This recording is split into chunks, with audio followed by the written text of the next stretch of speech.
So at this time, I would like to present Dr. Peter Linderman.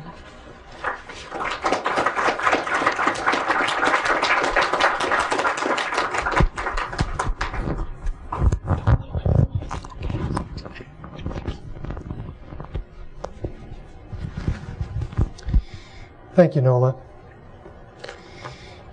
And thank you all for being here tonight. As you know, this is a private invitation kind of party. And I've been involved in free energy research for about 27 years.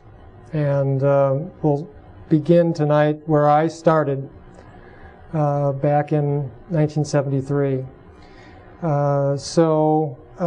Without doing too much other introduction, I'd like to start the process. If we could bring down these lights also.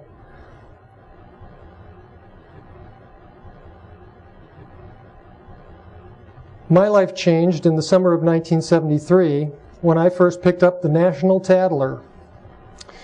In an article authored by reporter Tom Valentine, the headline read, "Man creates engine that consumes no fuel. Invention could change history by 1984. Well, I was young and gullible, but I'd sure never seen a newspaper headline like that before. The article went on to say, a California inventor has found a way to create limitless electric power without using up fuel, potentially the greatest discovery in the history of mankind. Edwin Gray Sr., 48, has fashioned working devices that could power every auto, train, truck, boat, plane that moves in this land perpetually, warm, cool, and service every American home without erecting a single transmission line, feed limitless energy into the nation's mighty industrial system forever, and do it all without creating a single iota of pollution." Well, these are certainly the things that dreams are made of. After discussing a number of things, including the difficulty of raising capital and bringing a working team together, this article goes on to discuss two very interesting tests. What I would like to do is read to you from this article to begin to create the understanding of what this technology is. Reading again from the article, the Tattler was given a thorough demonstration of Gray's impossible but true methods for using electricity. The first demonstration proved that Gray was using a totally different form of electrical current, a powerful but cold form of energy. A 6-volt car battery rested on a table. Lead wires from the battery to a series of capacitors, which are the key to Gray's system.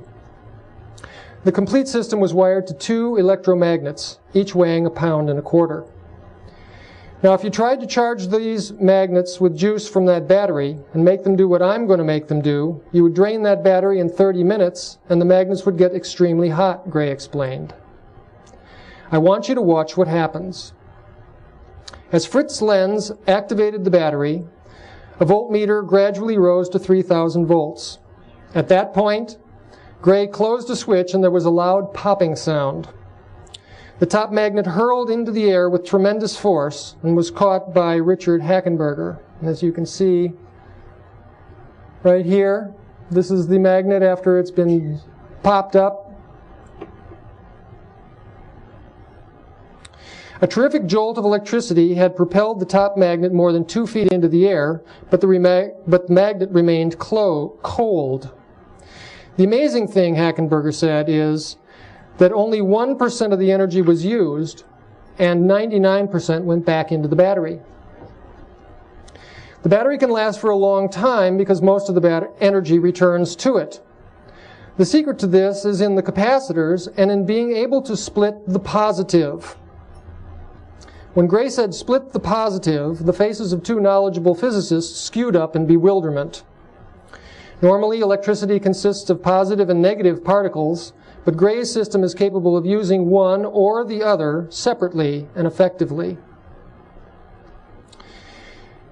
The next demonstration begins a few paragraphs down. I'll change the slide here. Gray showed this Tattler reporter a small 15-amp motorcycle battery. And by the way, these photographs have never been seen before. They're part of the personal archive of Tom Valentine. It was hooked to a pair of his capacitors, which in turn were hooked to a panel of outlets. He flicked a switch and a tiny battery sent a charge into the capacitors.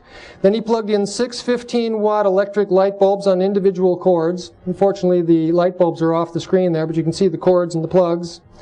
110-volt portable television set and 2 radios. The bulbs burned brightly, the television played, and the radios blared, and yet the small battery was not discharging. You couldn't begin to get all this current out of that battery under ordinary circumstances, Gray said. "This is the most amazing thing I've ever seen," exclaimed C.V. Wood, Jr., president of the McCulloch Oil Corporation. He began looking around for hidden outlets from the wall. "May I prove it doesn't come from any wall plug?" Gray offered. A 40-watt light bulb screwed into an ordinary extension socket was plugged into Gray's system. The bulb lit, then Gray dropped it into a cylinder filled with water. "What would be happening if this was getting ordinary power right now?" Gray asked as he stuck his hand in the water with the glowing light bulb. "You'd be electrocuted and that thing would be popping and sputtering until the fuses blew," Wood replied. This reporter then stuck his finger into the water with the light. No shock. And that's Tom Valentine right there with his finger in the water. "Gentlemen, this is a new manifestation of electricity," Hackenberger said. Well, this was quite literally the most amazing thing I'd ever read in a newspaper. I was completely hooked. The next week, I picked up the second article in the series. Here it is. It says, "Miracle no-fuel electric engine can save the public $35 billion a year in gasoline bills." Talks about this amazing new type of electric motor that runs on Gray's system. Here it says, "The silent, pollution-free EMA motor recycles its own energy and can run indefinitely. Gray's prototype is powered by 4 6-volt batteries, which will wear out before they run down." Again, here it says, "The same cold energy repelling magnets arranged on a flywheel run the motor."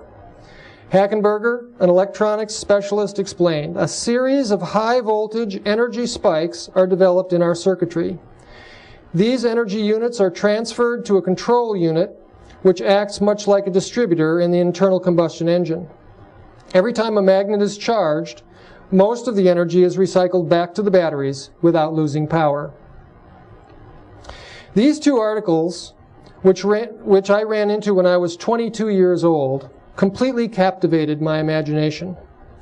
I started talking to my friends about it, and a few months later, my brother and I wrote to Ev Gray Enterprises, expressing our interest and desire to have more information. Here's a copy of the letter I got back from them in October of 1973. It says, "Dear Mr. Linderman, we would like to thank you for showing such interest in Ev Gray Enterprises and for taking the time to write to us. I have also sent a letter to your brother. But due to our security, we are unable to give out any information about our motor or company." Well, that was disappointing. So these 2 newspaper articles and this letter went into a file. And this was the beginning of my now rather extensive free energy files. Remarkably, these were the only 2 issues of the National Tattler I ever saw.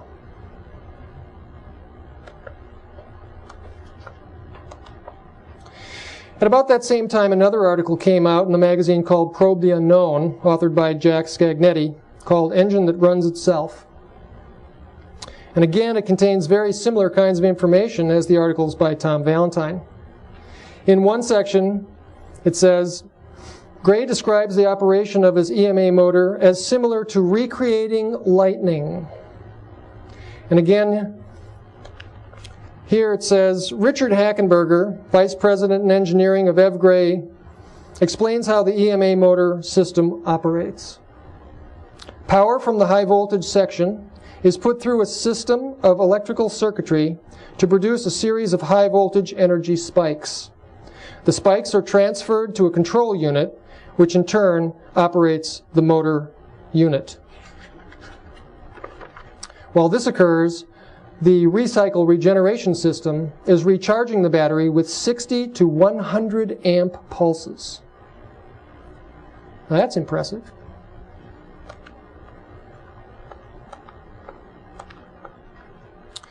Beyond that, I didn't see anything on Ed Gray for a couple of years. Next thing that came out was this magazine by Tom Valentine called Newsreel. This issue is on a series of suppressed inventions. In here he talks about a wide variety of things, from making oil from coal, making gasoline from water, airplanes that won't stall, and all kinds. Also, here is another update article on Ed Gray. It's called EMS, Electronic Power That Can Change the World's Economic Picture. Here again is another very interesting set of quotes. On page 2 of the article, Gray says, "I remember getting a shock when I grabbed a capacitor off a workbench. That simple fact never left my mind. Then I watched when the government people were testing the first radar across the Potomac River. It stuck in my mind when one of the men explained it as pulse out, pulse back. And I've always been a nut about thunderstorms. I would watch lightning by the hours. I noticed how much stronger it appeared to be when closer to the earth, and just naturally concluded that the more air had something to do with it. These three principles, plus a super secret means of generating and mixing static electricity, make up Gray's EMS motor." And again, later in the article, there's this. "There's no motor like this in the world," Dr. Chalfin told the group. "Ordinary electric motors use continuous current and constantly drain power. In this system, energy is used only during a small fraction of a millisecond. Energy not used is returned to an accessory battery for reuse. It is cool running." Dr. Chalfin added, putting his hand on the motor, "There is no loss of energy in the system." Gray's first patent issued in June of 1975, titled Pulsed Capacitor Discharge Electric Engine. I got my first copy of this patent in 1978. It's a rather extensive patent with 18 pages, 19 illustrations, and 18 claims. It describes an engine that runs by discharging capacitors through electromagnets that oppose each other. I'm sure that most of you have guessed by now that if you try and build this motor according to the principles outlined in this patent, it does not perform anything like what these articles are talking about. And in fact, it does not produce a cold form of electricity. So if you get into the discharge path of those capacitors, it'll throw you across the county. What's more, the amount of energy that you can recycle from this arrangement is negligible compared to what Gray is talking about in these articles. So it became obvious to me quite quickly that in spite of the fact that this patent reveals a great deal about the mechanical arrangements of the motor, it does not reveal the technique of its operation.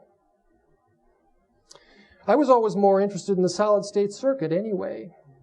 I realized that the production of cold electricity really had nothing to do with the motor, that the motor was a secondary event. After all, when Gray was popping the magnets with cold electricity or running the TV and the light bulbs on cold electricity, he didn't need the motor.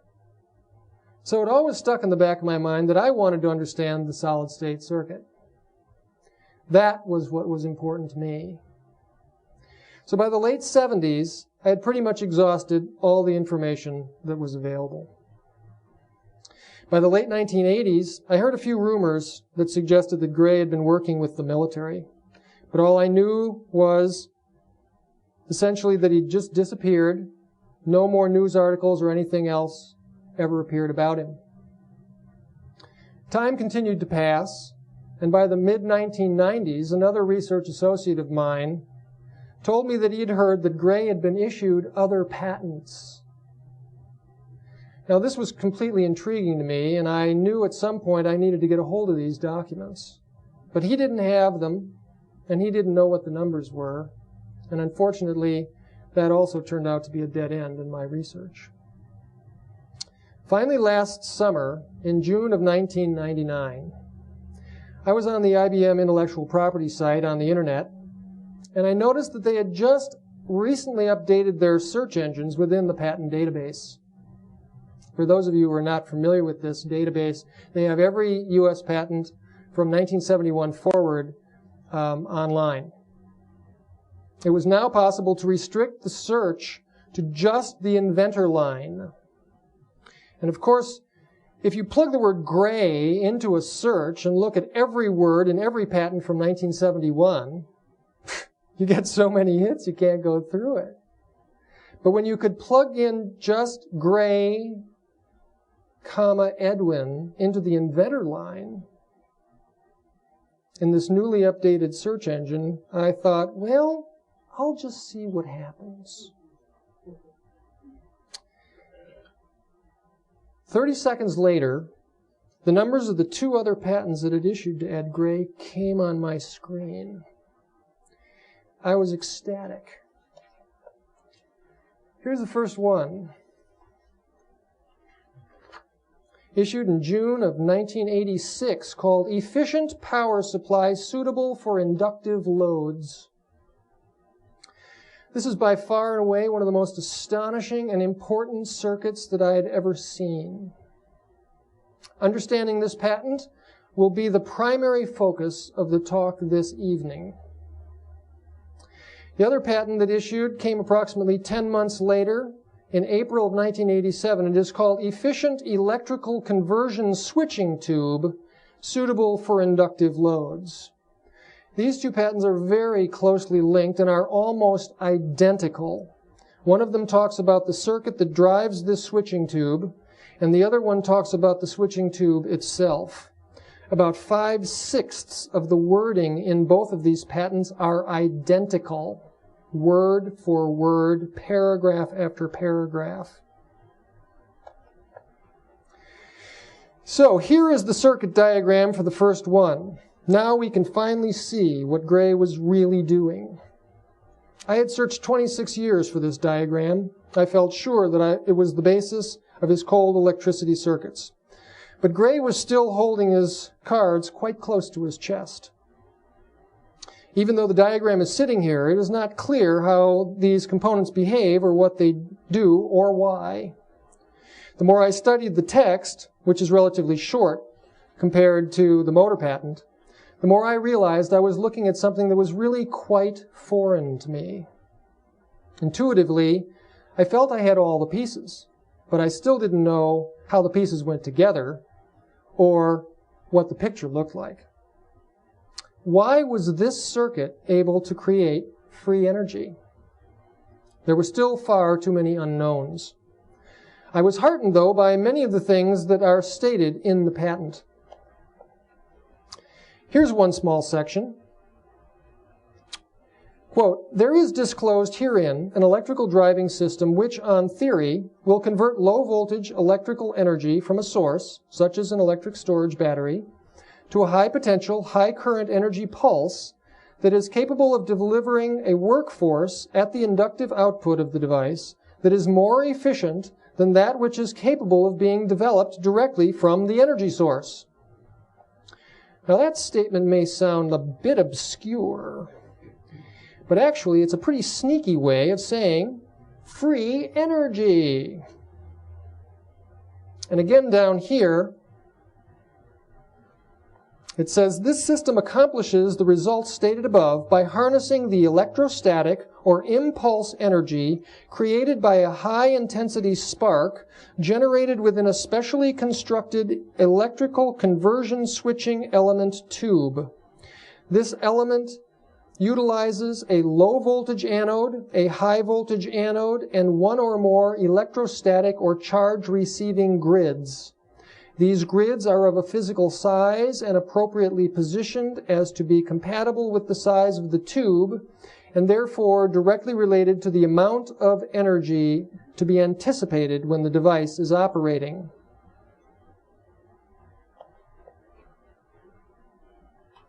As I continued to read this patent, I was also intrigued by these components here, number 44, number 42, and number 46. Just let me read what the patent says about these. It says, a spark gap protection device, 42, right here, is included in the circuit to protect the inductive load and the rectifier elements from unduly large discharge currents. Should the potentials within the circuit exceed predetermined values, fixed by the mechanical size and spacing of the elements within the protective device, the excess energy is dissipated or bypassed by the protective device to the circuit common, the electrical ground. And again here it says diodes 44 and 46 bypass the excess overshoot generated when the energy conversion switching tube is triggered. So here we have three elements in this circuit which are specifically designed simply to dump excess energy when this tube fires. This sounds like there's the possibility of producing so much energy here that it can damage the rest of the circuit. Well, that was quite promising, but we still didn't really know why that would happen. We didn't understand what was going on. Apparently, something extremely large happens when this conversion switching tube fires. This is obviously the secret of the device. So I was sure I had discovered it. But what I still didn't know what I was looking at. I didn't know why that thing would do what he says it does. I kind of needed a Rosetta Stone. Something that would translate all of these unknowns into an understandable context. Luckily, I found it. That Rosetta Stone is a book called Secrets of Cold War Technology, Project HARP and Beyond, written by Jerry Vassilatos. In Chapter 1, titled Nikola Tesla and Radiant Energy, Jerry recounts those heady days back in 1890, when Nikola Tesla is developing the experiments which lead to the invention of Tesla's magnifying transmitter. For those of you who have not seen this book before, I highly recommend that you acquire and read the entire book. It is an astonishing work, currently available from Adventures Unlimited Press. But for the purposes of tonight's thesis, I would like to read for you selected sections from Chapter 1, which will lay the foundation for you to completely comprehend Tesla's amazing magnifying transmitter, as well as Gray's cold electricity circuit.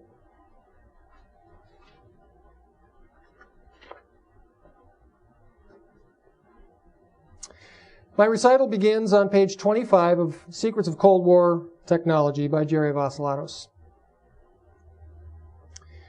James Clerk Maxwell predicted the possibility that electromagnetic waves might exist.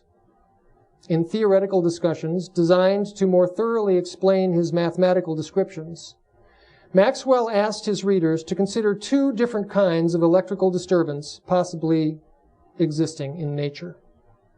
The first consideration dealt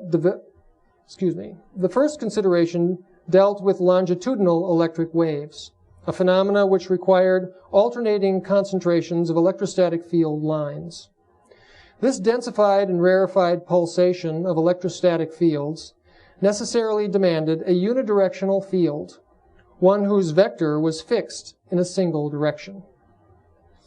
The only variable permitted in generating longitudinal waves was the concentration of the field.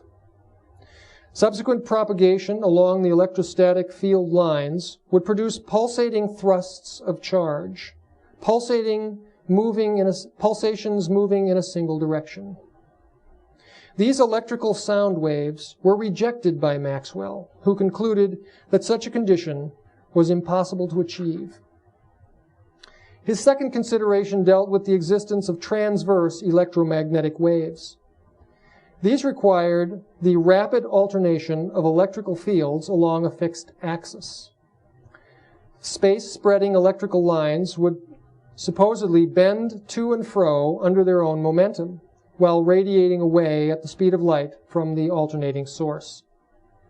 Corresponding forces, exact duplicates of the alternations produced at the source, would be detected at great distances. He encouraged the experimenters to seek this waveform, suggesting possible means for achieving the objective. And so the quest to find electromagnetic waves began. In 1887, Heinrich Hertz announced that he had discovered electromagnetic waves, an achievement at that time of no small import. In 1889, Nikola Tesla attempted the reproduction of Hertz's experiments. Conducted with absolute exactness in his elegant South Fifth Avenue laboratory, Tesla found himself incapable of producing the reported effects.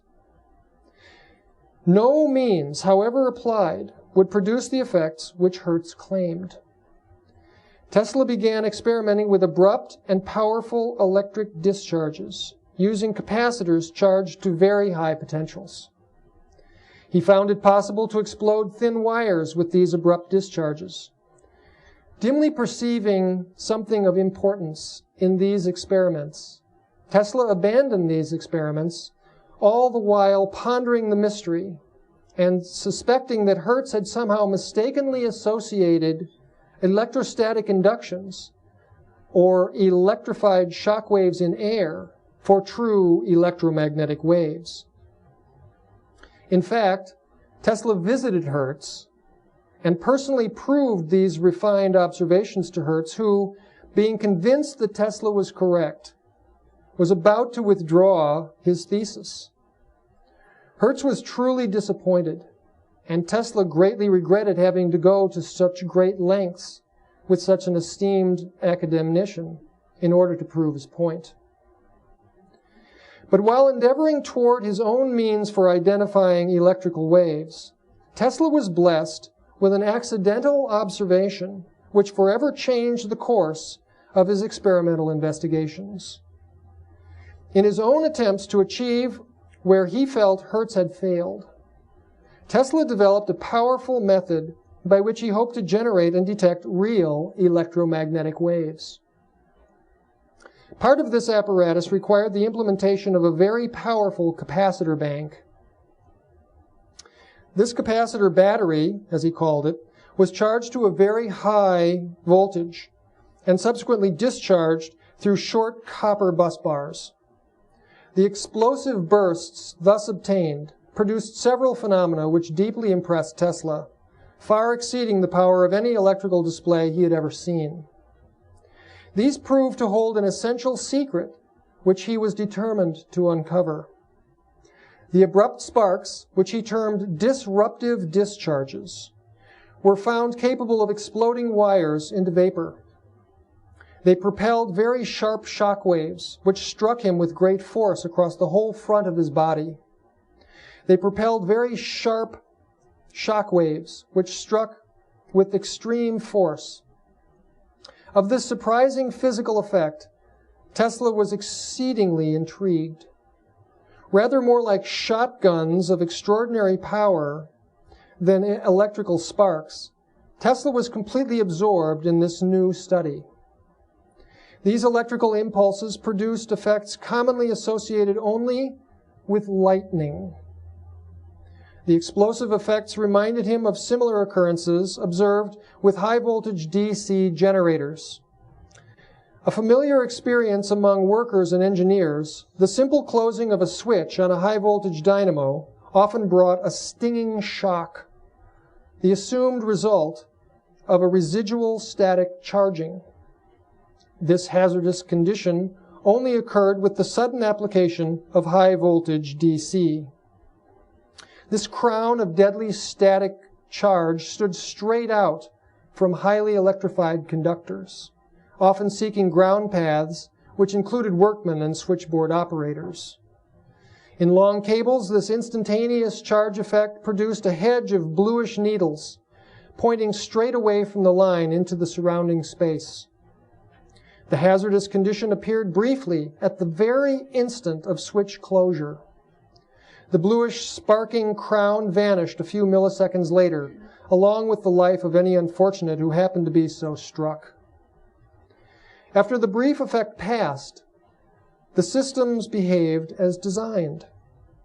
Such phenomena vanished as charges slowly saturated the lines and systems. After this brief surge, current flowed smoothly and evenly as designed.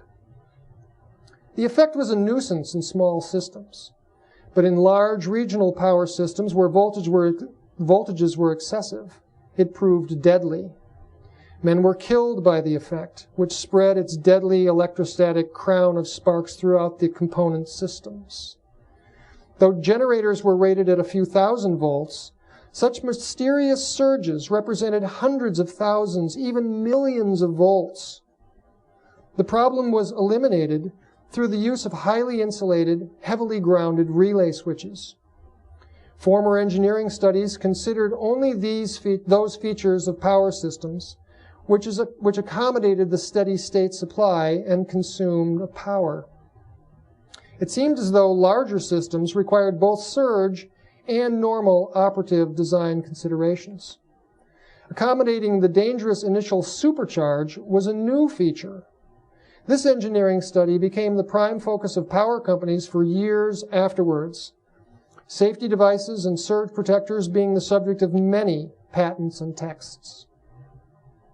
Tesla knew that the strange supercharging effect was only observed at the very instant in which dynamos were applied to the wire lines, just as in his explosive capacitor discharge.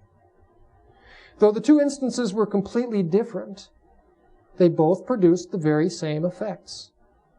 The instantaneous surge supplied by dynamos briefly appeared super-concentrated in the long lines.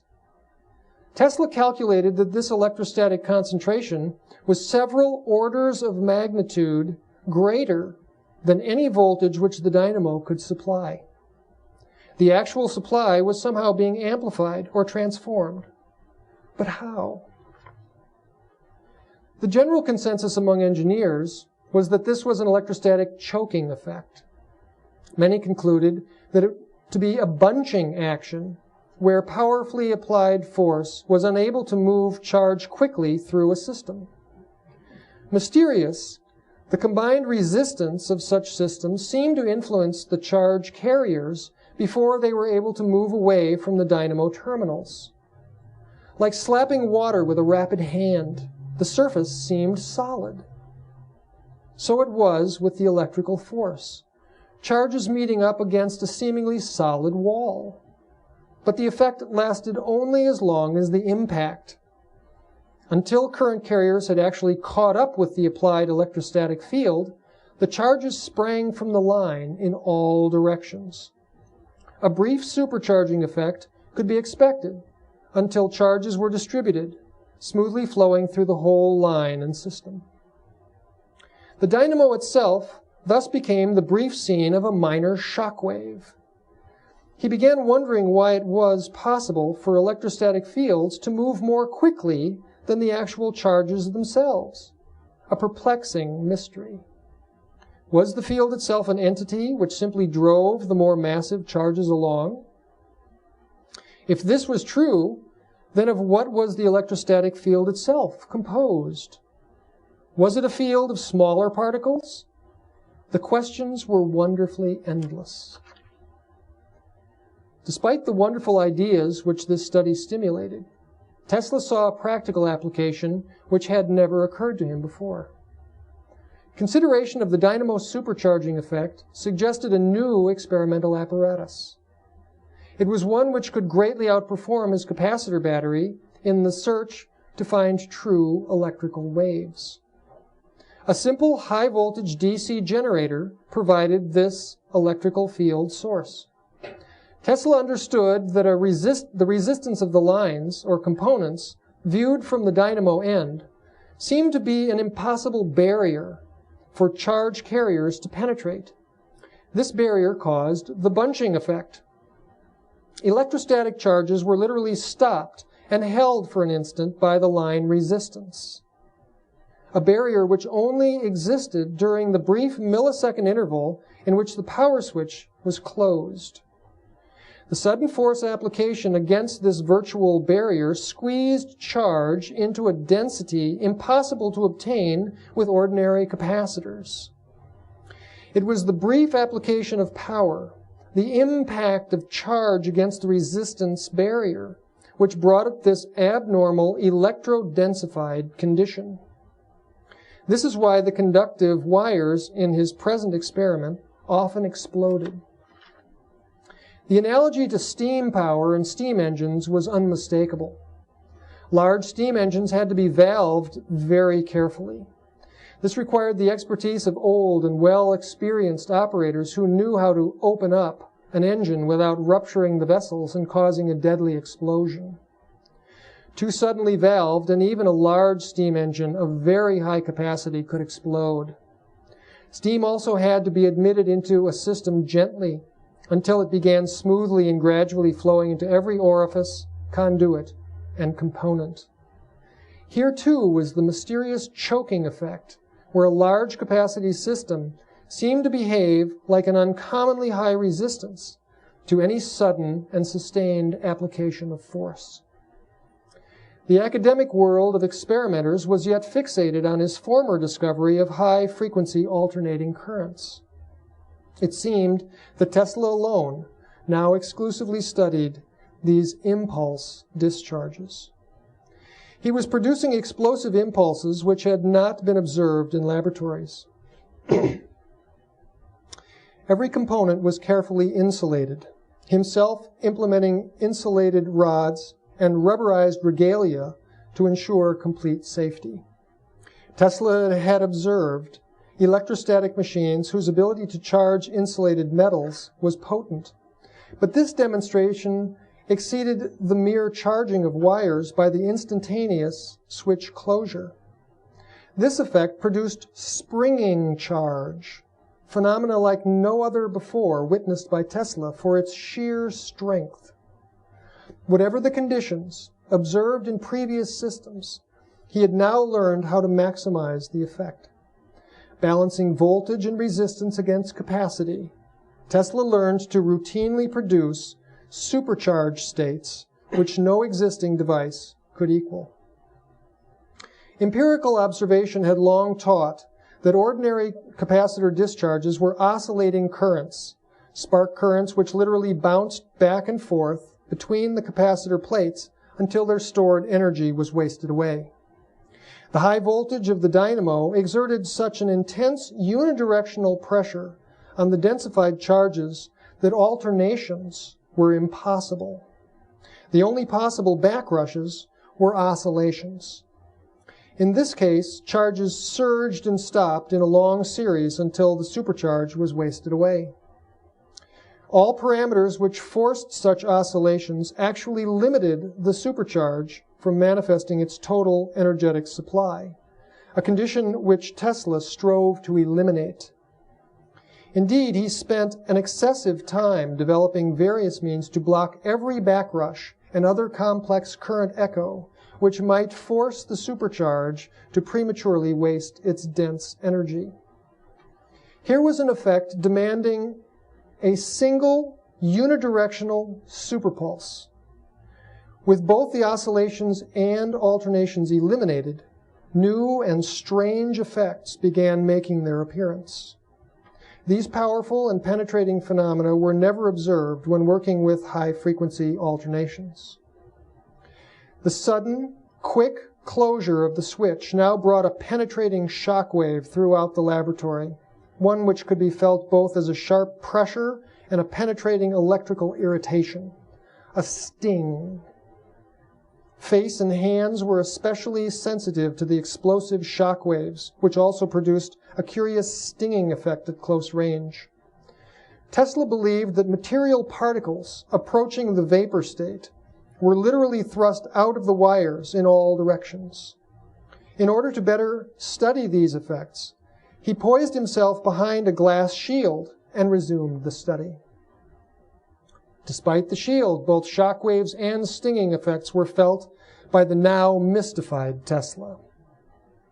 This anomaly provoked a curiosity of the very deepest kind, for such a thing was never observed before. More powerful and penetrating than the mere electrostatic charging of metals, this phenomena literally propelled high-voltage charge out into the surrounding space, where it was felt as a stinging sensation, the stings lasting for a small fraction of a second, the instant of switch closure.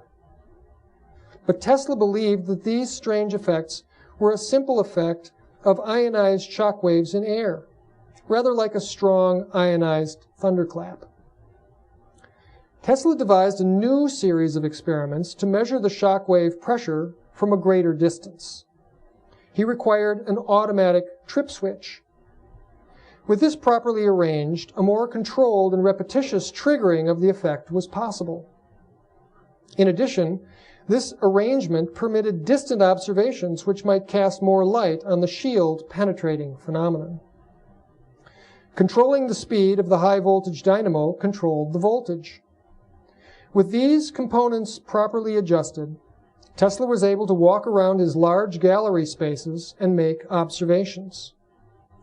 Wishing also to avoid the continuous pressure barrage of its stinging sparks, Tesla shielded himself with several materials. The arrangement of rapidly interrupted high-voltage direct currents resulted in the radiation of stinging rays, which could be felt at great distances from their super-sparking source. In fact, Tesla felt the stings right through the shields. Whatever had been released from the wires during the instant of switch closure successfully penetrated the shields of glass and of copper. It made no difference. The effect permeated each substance as if the shield were not there at all. Here was an electrical effect which communicated directly through the space without material connections. Radiant electricity. In these several new observations, the phenomena was violating electrostatic charge principles experimentally established by Faraday. Projected electrostatic charges normally spread out over the surface of metallic shields. They do not penetrate metal. This effect had certain very non-electrical characteristics. Tesla was truly mystified by this strange new phenomena and searched the literature for references to its characteristics.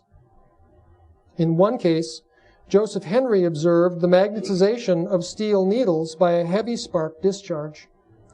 The extraordinary feature of this observation in 1842 lay in the fact that the Leyden jar, whose spark apparently produced the magnetizations, stood on the upper floor of an otherwise electrically impervious building. Brick walls, thick oak doors, heavy stone floors, iron ceilings. Moreover, the steel needles were housed in a vault in the cellar. How did the spark affect such a change through such a natural barrier?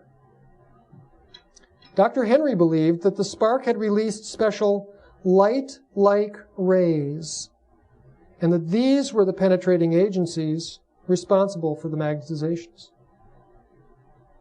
A second such account in 1872 occurred in a high school building in Philadelphia. Elihu Thompson, a physicist instructor, sought to make the sparks of a large Ruhmkorff spark coil more visible for his next lecture. Attaching one pole of the coil to a cold water pipe, he reactivated the coil. Thompson was thrilled to find that the nature of the spark had changed from blue to white. Wishing to amplify this effect, Thompson attached the other pole to a large metal tabletop. Again, reactivating the coil produced a shrieking silver-white spark, entirely visible to anyone who sat in the last row. Wishing to show this to a colleague, Edwin Houston, Thompson made for the door and was abruptly stopped. Touching the brass knob on the otherwise insulated oak door, Thompson received an unexpected sizzling shock. Turning off the Ruhmkorff coil, Thomson found it was possible to stop the effect. Calling for Edwin, he summarized what had occurred, then turned the unit back on. The stinging charge effects returned. The two gentlemen ran around the huge stone, oak, and iron building with insulated metal objects now. Each touch of a penknife or a screwdriver to anything metallic, however distant from the coil or insulated from the floor, produced long and continuous white sparks. The account was written up as a short article in Scientific American later in the same year. In studying each of these two prior observations, events which were separated by some 30 years, Tesla perceived an essential unity with that of his own discovery. Each observation was perhaps a slight variant of the very same phenomenon. Somehow, accidentally, each experimenter had managed to produce the explosive supercharging effect. In the case of Dr. Henry, the explosive bursts occurred in a single flash, electrostatic machines being used to accumulate the initial charge. The second case was peculiar, since it evidenced the sustained and continuous production of supercharging effects. The effect was rare because it obviously required very stringent electrical parameters. Tesla deduced this from the simple fact that the effect was so infrequently observed by experimenters all over the world. In addition, he was quick to remark concerning the anomalous attributes attached to the phenomenon. Tesla knew that despite the extremely penetrating effects in each case, he had secured the only means for achieving the complete and maximum manifestation of supercharging. This was an apparatus with no equal, capable of releasing an aspect of the electrostatic field which others had very apparently not had. Though discovered by Tesla in 1889, the preliminary observation of this effect was published after an intense battery of investigations. The Dissipation of Electricity, published just prior to Christmas of 1892, is the pivotal Tesla lecture. This is the departure point in which Tesla abandons research and development of high-frequency alternating current. Divorcing himself from the field entirely, Tesla describes the shock waves and other effects of impulses. In addition to those physical sensations which he describes in characteristic understatements, Tesla also enlarges upon the gaseous aspects associated with the phenomenon. He observed that the abruptly charged wires in his experiments projected a strange gaseous stream when immersed in an oil bath, a phenomena which he once thought due entirely to wire-adsorbed gases. He found that the effect could be so continuously produced from a single wire that no amount of ordinary adsorbed gas could possibly supply the flow. Indeed, he was able to produce streams of this kind in oil which so powerfully projected from the charged wire ends that they visibly depressed the oil into a hole, sometimes 2 inches in depth. Tesla began to realize the true nature of this fine issuing gas, which projected from wire ends immersed in oil.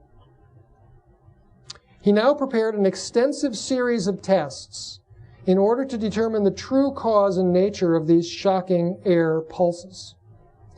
In his article, Tesla describes the shield permeating shocks as sound waves of electrified air. Nevertheless, he makes a remarkable statement concerning the sound, heat, light, pressure, and shock which he sensed passing directly through copper plates. Okay.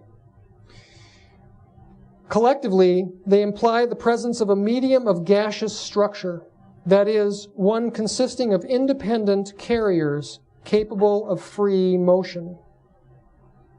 Since air was obviously not this medium, to what was he referring?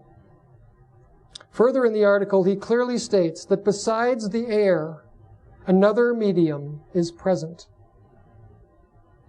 Through successive experimental arrangements, Tesla discovered several facts concerning the production of this effect. First, the cause was undoubtedly found in the abruptness of charging.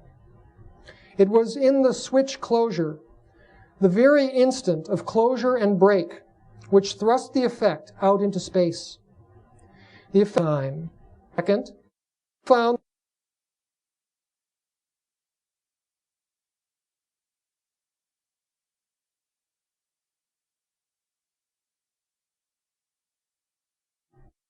no reversal of current was permissible, else the effect would not manifest. In this, Tesla made succinct remarks describing the role of capacity in the spark radiative circuit. He found that the effect was powerfully strengthened when placing a capacitor between the disruptor and the dynamo.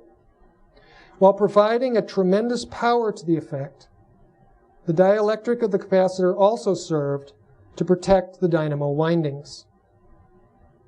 The effect could also be greatly intensified to new and more powerful levels by raising the voltage, quickening the switch make-break rate, and shortening the actual time of switch closure. Thus far, Tesla employed rotating contact switches to produce his unidirectional impulses. When these mechanical impulse systems failed to achieve the greatest possible effects, Tesla sought a more automatic and powerful means. He found this automatic switch in several electrical arc dischargers. The high voltage output of a DC generator was applied to twin conductors through his new arc mechanism, a very powerful permanent magnet sitting crosswise to a discharge path. The discharge arc was automatically and continually blown out by this magnetic field. Imperative toward obtaining the desired rare effect, the capacitor and its connected wire lines had to be so chosen as to receive and discharge the acquired electrostatic charge in a unidirectional staccato fashion. The true Tesla circuit very much resembles a pulse jet, where no back pressure ever stops the onrushing flow. Electrostatic charge rises to a maximum and is discharged much more quickly. The constant application of high voltage dynamo pressure to the circuit ensures that the continual successions of charge, rapid discharge are obtained. It is then and only then that the Tesla effect is observed. Pulses literally flow through the apparatus from the dynamo. The capacitor, disruptor, and its attached wire lines behave as a flutter valve. The high voltage dynamo remains the true electrostatic source in the apparatus. This is a fact well appreciated by Tesla, who disliked the painful radiant effects proceeding into space. It was evident that the dynamo had somehow been modified by the addition of these pulsing valve circuits. The dynamos being used provided deadly voltages capable of killing a man. The valve circuits were forcing a strange radiance of those deadly field energies. Somehow, the dynamo energy was being expanded into space with dangerous and painful force. But how? By what mysterious and provocative means was this condition established? The result of this experimental series fixed a new concept in Tesla's mind. Tesla had, of course, realized the implications of this mysterious shocking field effect. This was radiant electricity. Tesla first conducted elaborate and extensive investigations in order to comprehend the exact nature of this new electrical effect. Tesla realized that this strange shocking field actually radiated through space from the impulse apparatus. If this was electrostatic energy, it was more intense and more penetrating than any electrostatic field he had ever observed. If this was merely a shuttered electrostatic field, why then was its strength so very intensified? Tesla began to believe that he had discovered a new electrical force, not simply a treatment of an existing force. It is for this reason that he often described the effect as electrodynamic or more electrostatic. By properly adjusting the inherent circuit parameters, Tesla learned how to produce an extremely rapid series of unidirectional impulses on demand. When the impulses were short, abrupt, and precise in their successions, Tesla found that the shocking effect could permeate very large volumes of space with apparently no loss of intensity. He also found that the shocking effect penetrated sizable metal shields and most insulators with ease. Developing a means for controlling the number of impulses per second, as well as the intermittent time intervals between each successive impulse, he began discovering a new realm of effects. Each impulse duration gave its own peculiar effects. Able to feel the stinging shocks, though shielded at a distance of nearly 50 feet from his apparatus, Tesla recognized at once that a new potential for electrical power transmission had been revealed to him. Tesla was first to understand that electrical shock waves represented a new means for transforming the world, even as his polyphase system had already done. Tesla fully intended to disclose his discoveries to the world at large. Radiant electricity had special characteristics of which the scientific world had no knowledge. Working with a simple but powerful embodiment of his original apparatus, Tesla found that radiant electricity could induce powerful electrical effects at a distance. These effects were not alternations, not alternating waves. They were longitudinal waves, composed of successive shocking waves. The advance of each shocking wave, followed by short neutral zones, together comprised the radiant field. Vectorial components of these shock wave successions were always unidirectional. The shuddering shock waves were capable of forcing charge in the direction of their propagation. Objects placed near this device became powerfully electrified, retaining a single charge sign for many minutes after the magnetic disruptor had been deactivated. Tesla found it possible to amplify these single charge effects by a simple asymmetrical alignment of the magnetic disruptor. By placing the magnetic disruptor closer to one or the other side of the charging dynamo, either force positive or force negative vectors could be selected and projected. Thus, charge could be projected into or drawn from any object in the field space. This was a new electrical force. Tesla realized more than ever that he was in unknown territory. The fact that these radiant forces traveled as light-like rays distinguished them from the electromagnetic waves of Maxwell. Tesla wished to determine the effect of gradually decreasing impulse durations, a job that required the greatest skill and precaution. Tesla knew that he would be exposing himself to mortal danger. Controlling the rapidity of current blowout in the magnetic DC arc, Tesla released a new spectrum of light-like energies throughout his large gallery space. These energetic species were like no other which the world has ever seen since. Tesla found that the impulse duration alone defined the effect of each distinct spectrum. These effects were completely distinctive, endowed with strange additional qualities never purely experienced in nature. Trains of impulses, each exceeding 0.1 milliseconds in duration, produced pain and mechanical pressure. In this radiant field, objects visibly vibrated and even moved as the force field drove them along. Thin wires exploded into sudden bursts of the radiant field. Pain and physical movement ceased when impulses of 100 microseconds or less were produced. With impulses of 1 microsecond duration, strong physiological heating was sensed. Further decreases in impulse duration brought spontaneous illuminations capable of filling rooms and vacuum globes with white light. At these impulse frequencies, Tesla was able to stimulate the appearance of effects which are normally admixed among the electromagnetic energies inherent in sunlight.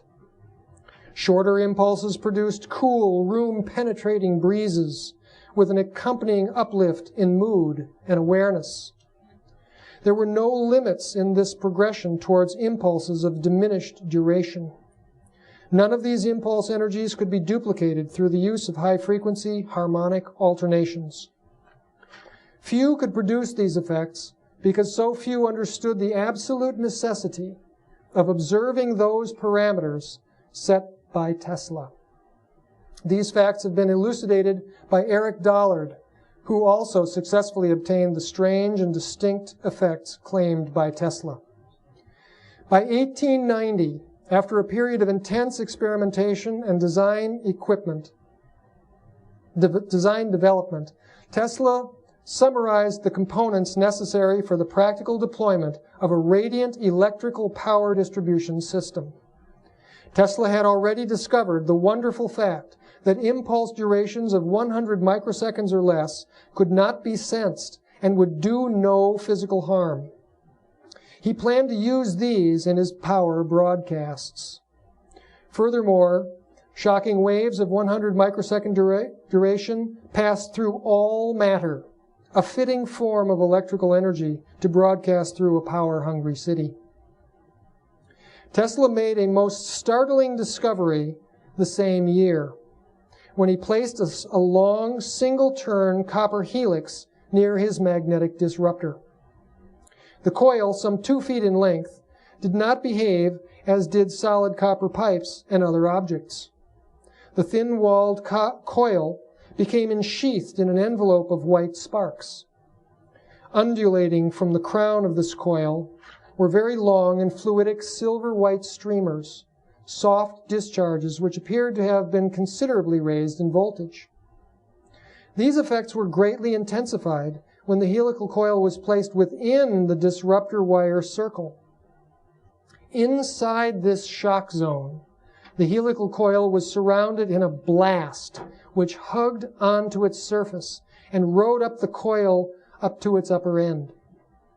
It seemed as though the shock wave actually pulled away from surrounding space to cling to the coil surface, a strange, attractive preference. The shock wave flowed over the coil at right angles to the windings, an unbelievable effect. The sheer length of the discharges leaping from the helix crown was incomprehensible. With the disruptor discharge jumping 1 inch in its magnetic housing, the white flimmering discharges rose from the helix to a measured length of over 2 feet. This discharge equaled the very length of the coil itself. It was an unexpected and unheard of transformation. Here was an action more nearly electrostatic in nature, although he knew that academes would not comprehend this term when used in this situation. Electrostatic energy did not fluctuate, as did his shock waves. The explosive shock wave had characteristics unlike any other electrical machine in existence.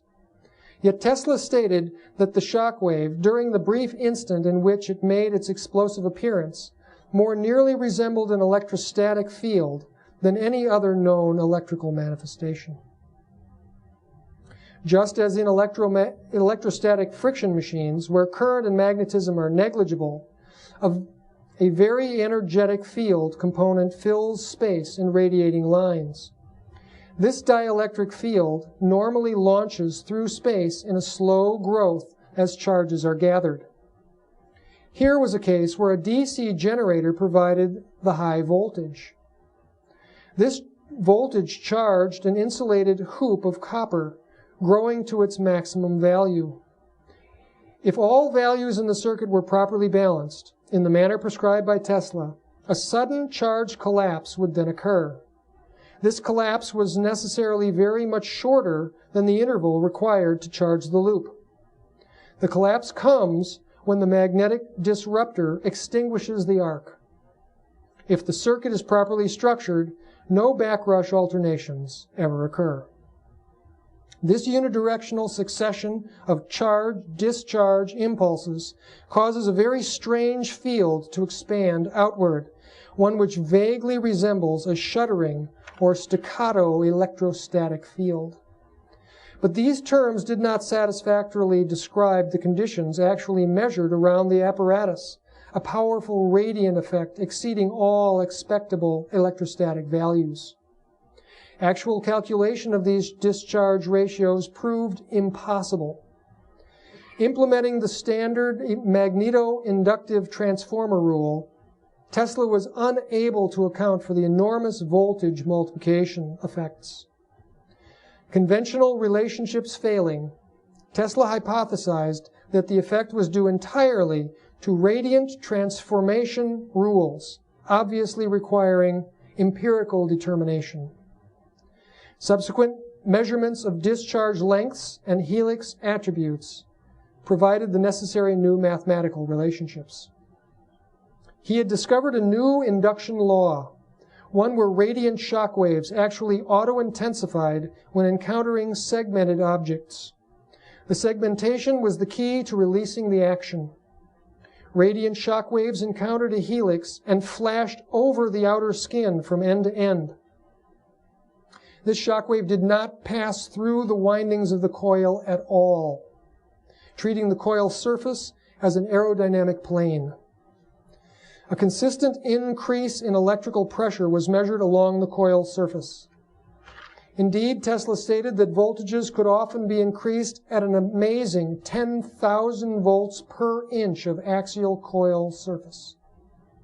This meant that a 24-inch coil could absorb radiant shock waves which initially measured 10,000 volts, with a subsequent maximum rise to 240,000 volts. Such transformations of voltage were unheard of with apparatus of this volume and simplicity. Tesla further discovered that the output voltages were mathematically related to the resistance of the turns in the helix. High resistance meant higher voltage maxima.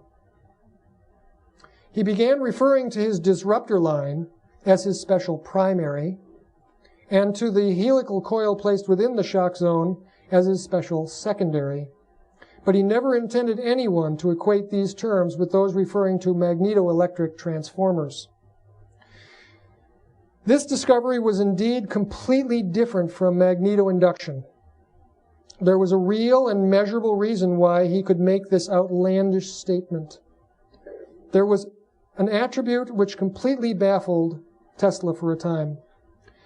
Tesla measured a zero current condition in these long copper secondary coils. He determined that the current which should have appeared was completely absent. Pure voltage was rising with each inch of the coil surface. Tesla consistently referred to his electrostatic induction laws, a principle which few comprehended. Tesla called the combined disruptor and secondary helix a transformer. Tesla transformers are not electromagnetic devices. They use radiant shock waves and produce pure voltage without current. Each transformer conducted a specific impulse duration with specific force. Therefore, each had to be tuned by adjusting the disruptor to that specific impulse duration. Adjusting the arc distance provided this control factor.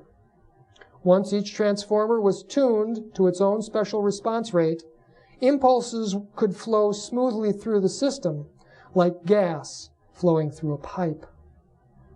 Finding the gas dynamic analogies and applications indeed provided him with a consistent record of successful assessments of these regards. Tesla began considering whether or not the white flame discharges, so different from anything that he had ever seen, might not be a gaseous manifestation of electrostatic force. There were certainly abundant experimental instances in which a purely gaseous nature, so unlike anything electrical, was being clearly made manifest. The manner in which the radiant shock wave traveled over the wire coilings in white flimmering laminar sheets brought a new revelation of thought. Voltage pulses traversed the secondary surface like a gas pulse under increasing constriction. Until reaching the free end of the coil, these gaseous pulses flowed over the copper surface rather than through it. Tesla referred to this specific manifestation as the skin effect. In this, the discharge greatly resembles the manner in which gases move over surfaces aerodynamically. Furthermore, whenever a metal point was connected to the upper terminal of one of his transformers, the stream became more directive. It behaved just like a stream of water in a pipe. When the white flimmering stream was directed at distant metal plates, it produced electronic charges. This charge production could be measured as amperage, current at the reception site. In transit, however, no such amperage existed. Amperage appeared only when intercepted. Eric Dollard has stated that the space surrounding Tesla impulse transformers so surge with these streams that the interception currents can reach several hundred or even several thousand amperes. But what was this mysterious stream composed? Tesla struggled with the doubt that these discharge phenomena might be ordinary electricity behaving in extraordinary ways. But did electricity indeed have a smooth, soft, and flimmering nature? The electricity with which he was familiar was shocking, hot, burning, deadly, piercing, stinging, all the attributes of an irritant. But this discharge phenomena, whether cool or warm to the touch, was soft and gentle, and it would not kill. Even the manner in which the pulse exploded as bright white discharges of greatly transformed voltage suggested the way in which gases behave when released from their confinements under pressure. These reflective meditations convinced Tesla that this effect was not purely electrical in nature. Closely examining the white flames, Tesla realized why there was no measurable electric current in the crown of these activated coils. The normal heavy charge carriers, electrons, could not travel as quickly as the radiant pulse itself. Choked in the metallic lattice of the coil, electrons became immobile.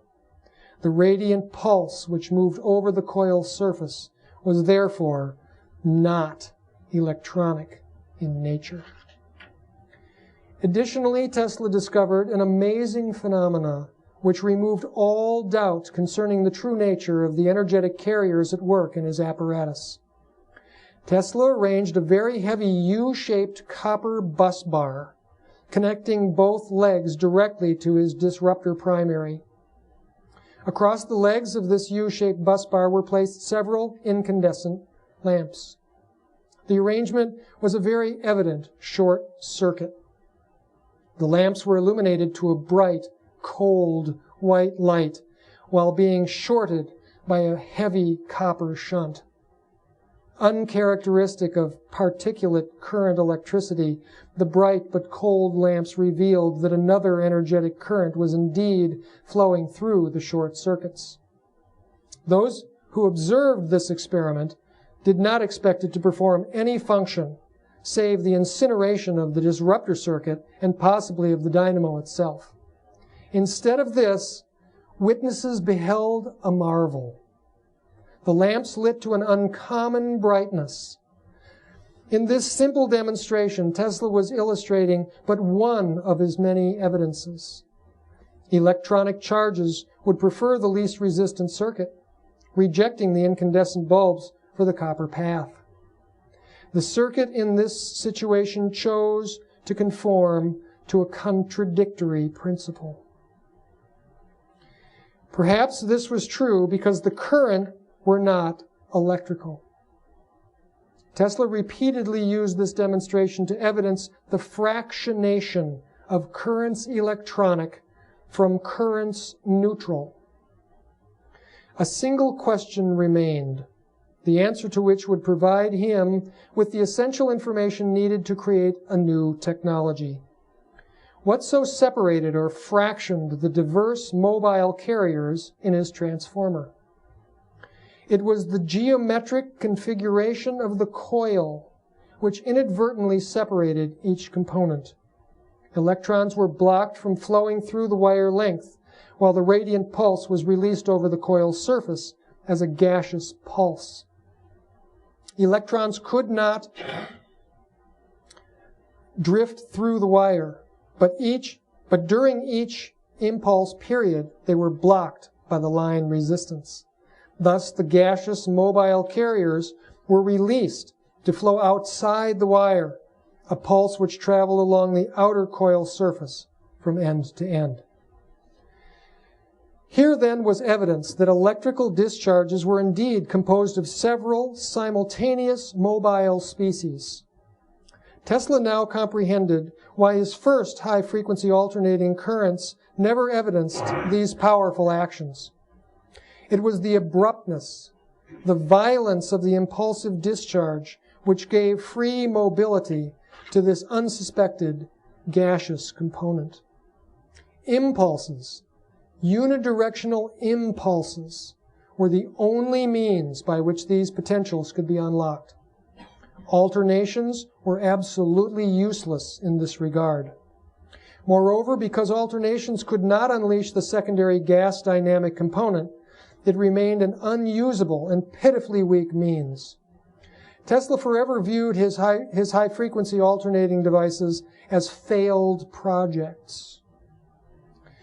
This has great bearing on his highly critical views of Marconi and all others like him who pursued high-frequency alternating wave radio. Tesla began to study a topic which has found more enemies and critics than any this century. Tesla, with great interest now, began researching the ether. Tesla came to believe that dielectric fields were actually composed of ether streams.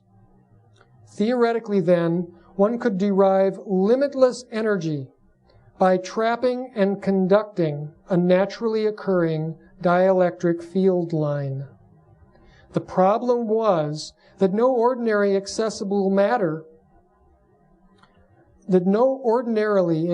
material could resist the ether enough to derive any momentum from it. With a stream so rare as to pass through all known materials, the kinetic energy inherent in dielectric field lines would remain an elusive energy source. Tesla believed he may have found the secret to tapping this energy, but it would not require an ordinary kind of matter. Tesla viewed voltage as streams of ether under various states of pressure. Raising these stresses could produce enormous ether streams, where the observed voltage would then be extremely high and luminous. This was the very condition which Tesla had come to believe had been established in his transformers. In fact, Tesla repeatedly stated that his transformers affected powerful movements in the ether. In one truly mystifying experiment, indicative of these comprehensions, Tesla describes the production of very rapid impulse trains with the subsequent production of a cool, misty white streamers extending a yard into space.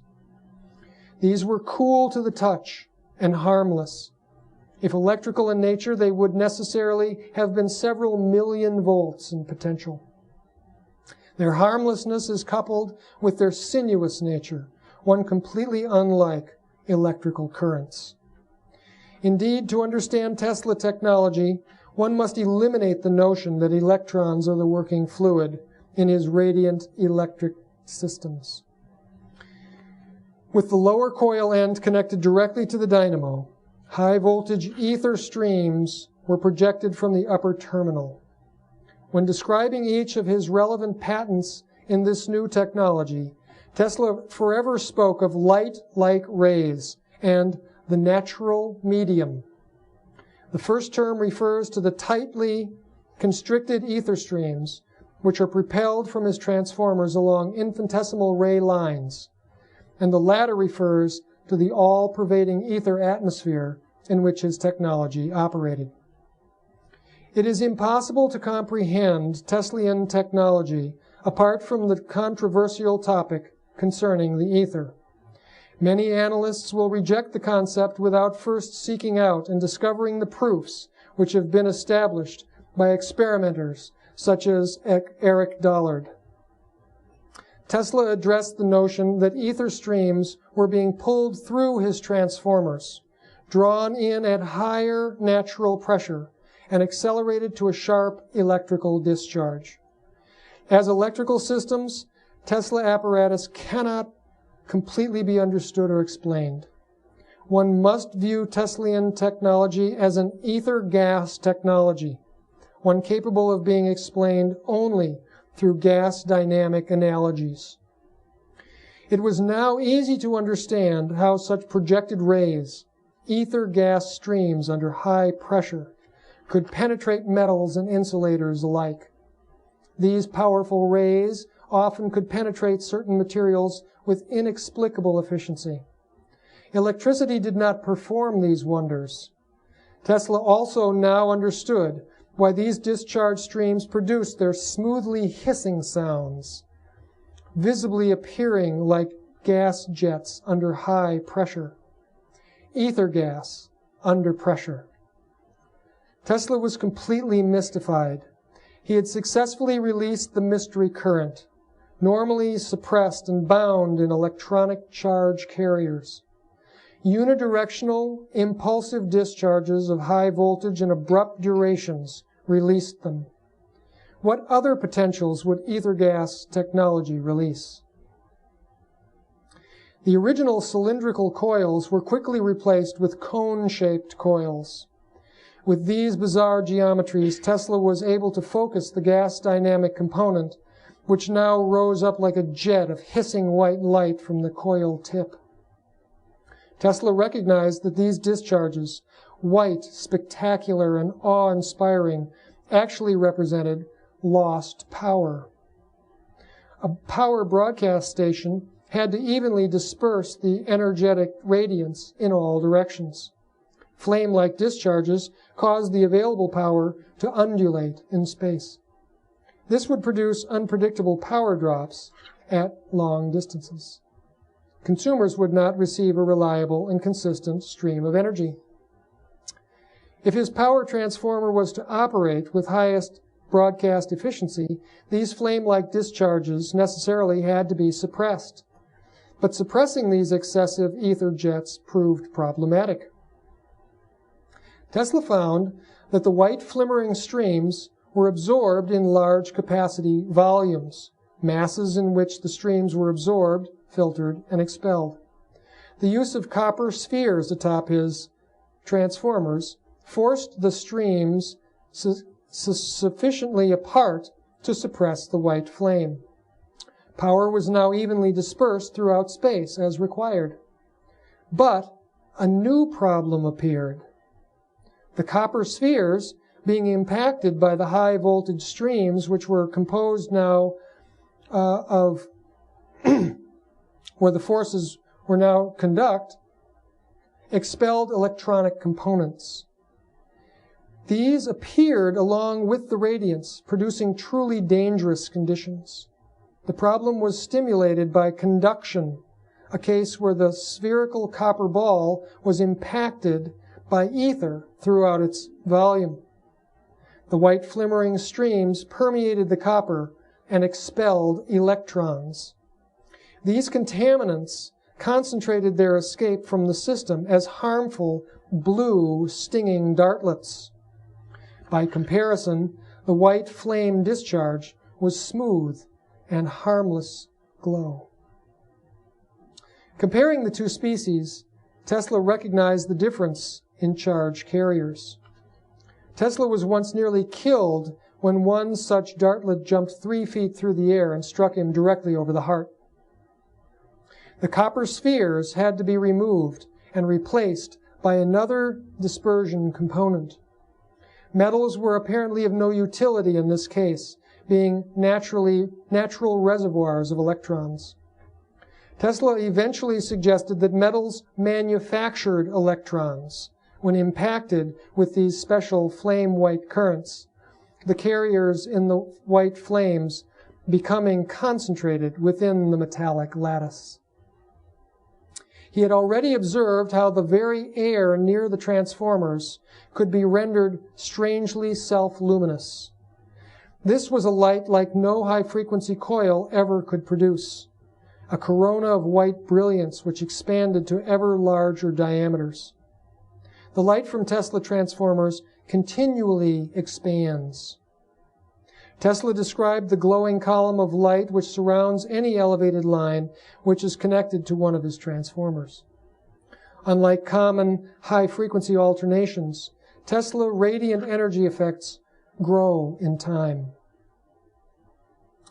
Tesla recognized the reason for this temporal growth process. There were no reversals in the source discharges. Therefore, the radiant energy would never remove the work performed on any space or material so exposed. As with the unidirectional impulse discharges, the radiant electric effects were additive and accumulative. In this respect, Tesla observed energy magnifications which seemed totally anomalous to ordinary engineering convention. It was easy to control the brilliance of a room by controlling the voltage in his transformers. The light from this sort of illumination was curiously bright to human perception, but nearly impossible to photograph on film. Tesla found it necessary to make long time exposures of his discharges before the faintest sort of streamers could be made visible. This strange inability to register photographically was contrasted against the brilliance perceived in the eyes, one which required delicate control. Tesla also designed, built, and utilized large globe lamps, which required only a single external plate for receiving the radiant energies. However distantly placed from the radiant source, these lamps became brilliantly illuminated. Theirs was a brilliance approaching that of an arc lamp and exceeding any of the conventional Edison filament lamps by several factors. It was also easy for Tesla to control the heat of any space. By controlling both the voltage and impulse duration of energy in his transformers, Tesla could heat up a room. Cool breezes could also be arranged by appropriately setting the impulse duration. The key to producing all etheric action was to secure a means for actually affecting etheric deviations, the very thing now possessed by Tesla alone. Sir Oliver Lodge stated that the only means for getting at the ether was an electrical means, but not one member of the Royal Society of London had been able to achieve this feat, with the rare exception of Sir William Crookes. The Tesla method used ether to modify ether. The secret was separating the contaminants from the etheric current at the very source of generation, a feat which he had achieved in his transformers and magnetic arc disruptors. Tesla used the violence of magnetically disrupted arc discharges to chaoticize electronic and etheric carriers in metallic conductors, breaking the agglomerations which bind them together. Each component was free to separate. This condition could not be achieved in arc discharges where currents were allowed to alternate. In such apparatus, the electronic carriers overwhelmed the release of ether, and while ether was present in the discharge, could never be separated from the composite current. the extraordinary efficiency of the magnetic arc disruptor in developing etheric currents derived from several principles. Tesla saw that electrical current was really a complex combination of ether and electrons. When electricity was applied to the disruptor, a primary fractioning process took place. Electrons were forcibly expelled from the gap by the strong magnetic influence. The ether streams, neutral in charge, remained flowing through the circuit. The magnetic disruptor was his primary means for fractionating the electrons from the ether particles. Ether particles were extremely mobile, virtually massless when compared with electrons, and could therefore pass through matter with very little effort.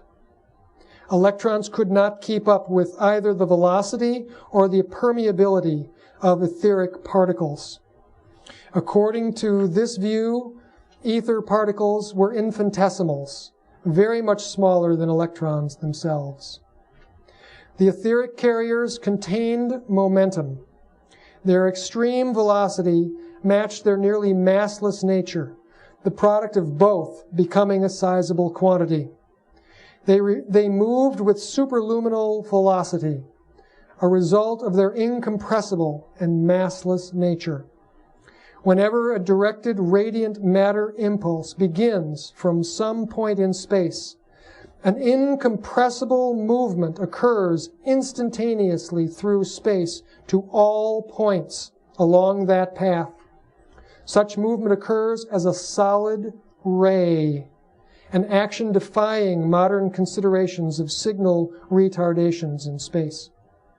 Incompressible ray lines can move through any distance simultaneously, instantly. Should the path be 300,000 kilometers long, the impulse at the source end will reach that point as quickly as at all other points.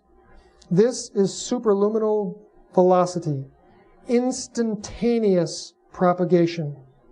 Radiant matter behaved incompressibly. In effect, this stream of radiant matter, virtually massless and hydrodynamically incompressible, was a pure energy, radiant energy. Here was a distinct phenomenon, one which did not in fact manifest with other than impulse applications. Tesla alternately called these pure etheric expulsions radiant matter and radiant energy. Neutral in charge and infinitesimal in both mass and cross-section, radiant energy was unlike any light seen since his work was concluded. Asked if radiant energy can be compared with any existing physical item today, one would have to decline. We cannot draw parallels between radiant energy and the light energies which science has long been preoccupied. But if light-like at all, radiant energy is possessed of qualities unlike any light which we have learned to generate. And this is precisely the problem. Tesla technology is impulse technology. Without the disruptive, unidirectional impulse, there are no radiant energy effects. Generating this radiant energy requires special energetic applications of succinct and brief impulses. These impulses must be generated through the explosive agency of a disruptive discharge, just as Tesla described.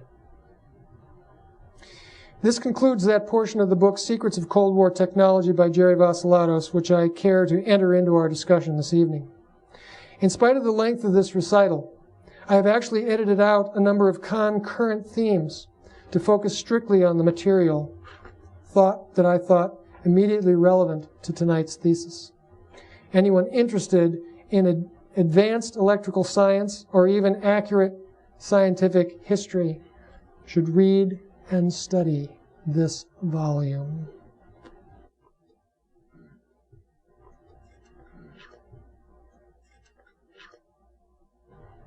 I have for the last couple of months tried to acquire a copy of Tesla's lecture, The Dissipation of Electricity. So far, I've been unsuccessful, so I can't go back to that document to verify Jerry's analysis. However, I felt that it was such a different way of looking at Tesla's work that I simply could not ask you, the audience, just to take it on faith that these are the facts. I was forced to go back through the kinds of material that almost anyone has available on Tesla these days, including the very large volume Nikola Tesla Lectures, Patents, Articles. And I was able to find what I believe is more than enough evidence to support Jerry's analysis of Tesla's work. What I would like to share with you now are some of those documents, and I promise we'll get back to gray soon enough.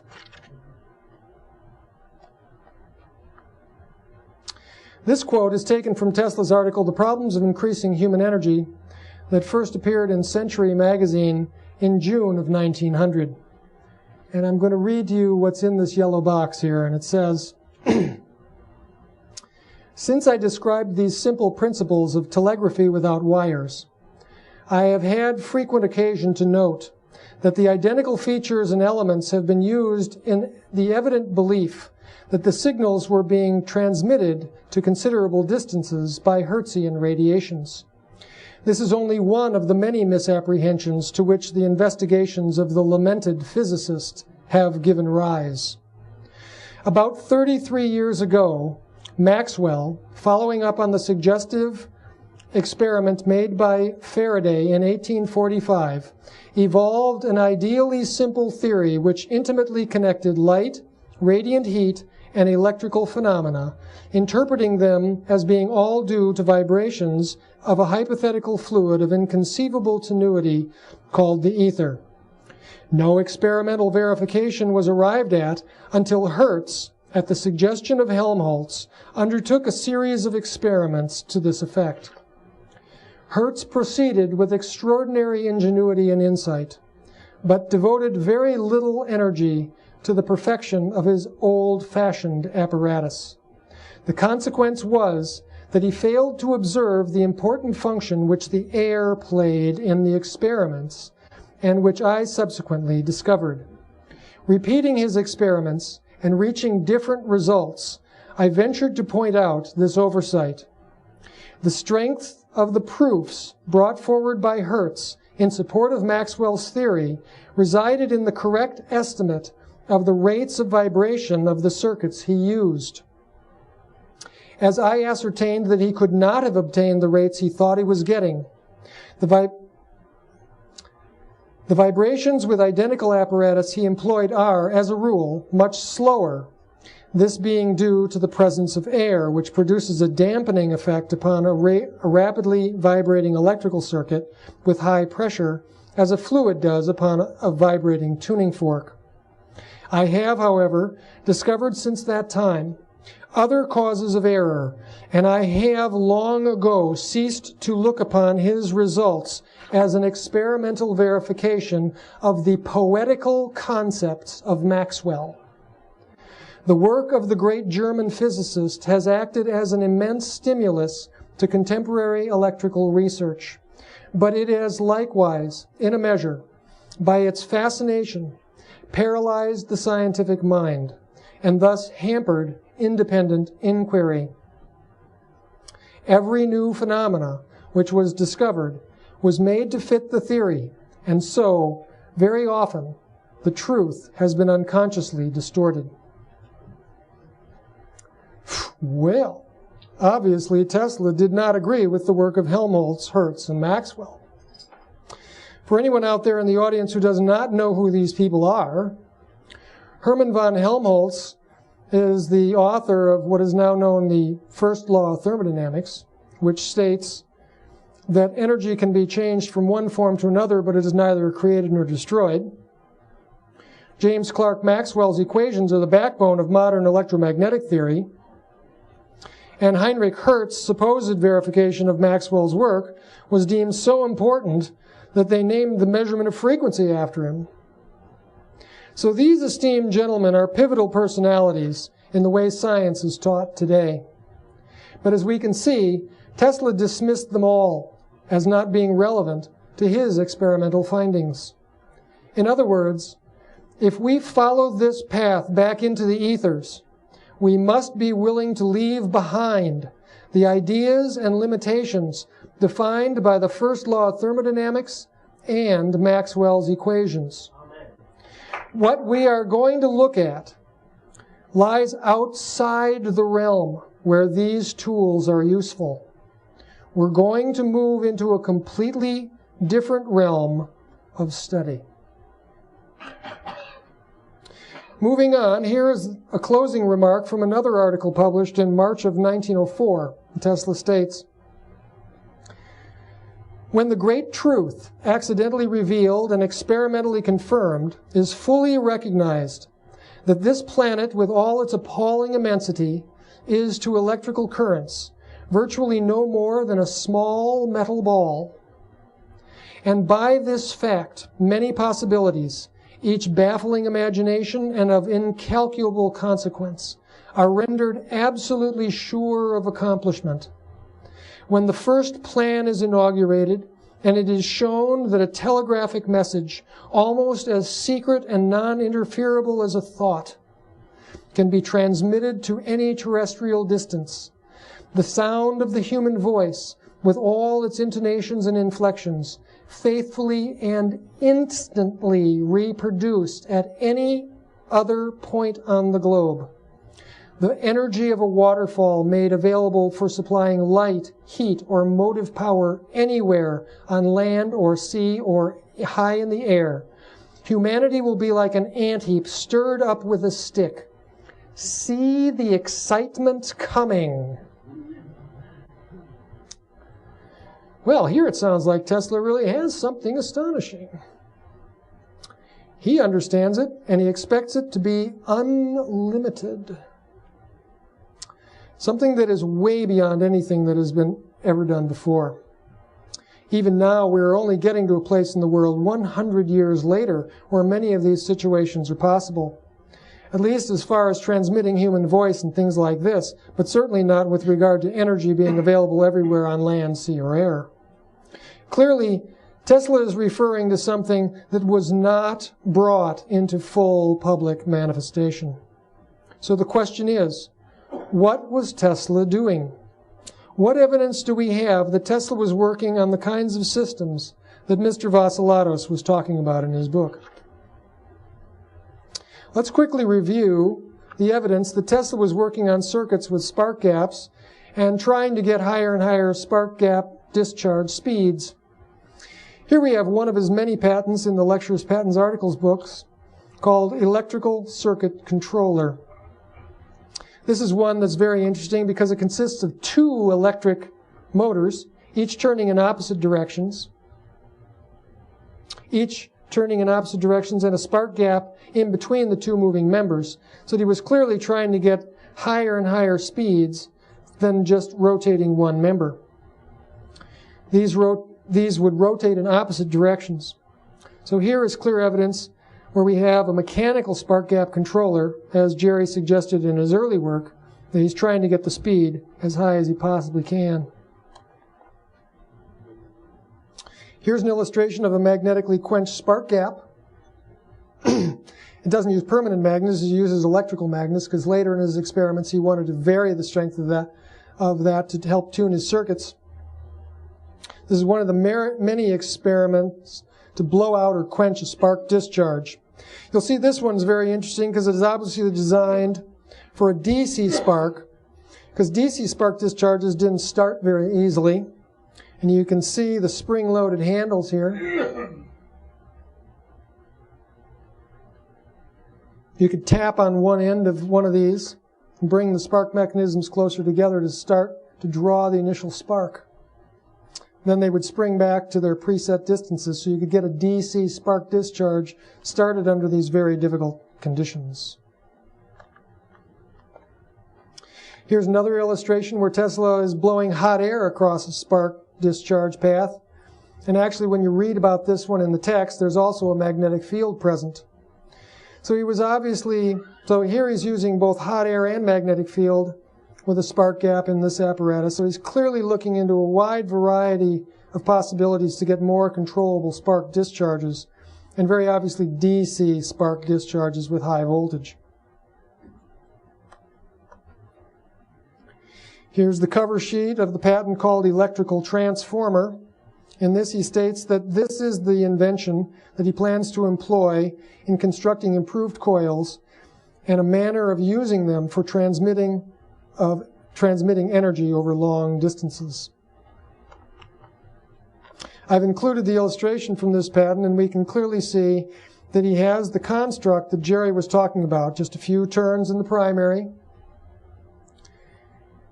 and a conical coil in the secondary. So all the structures that Jerry was talking about here are present.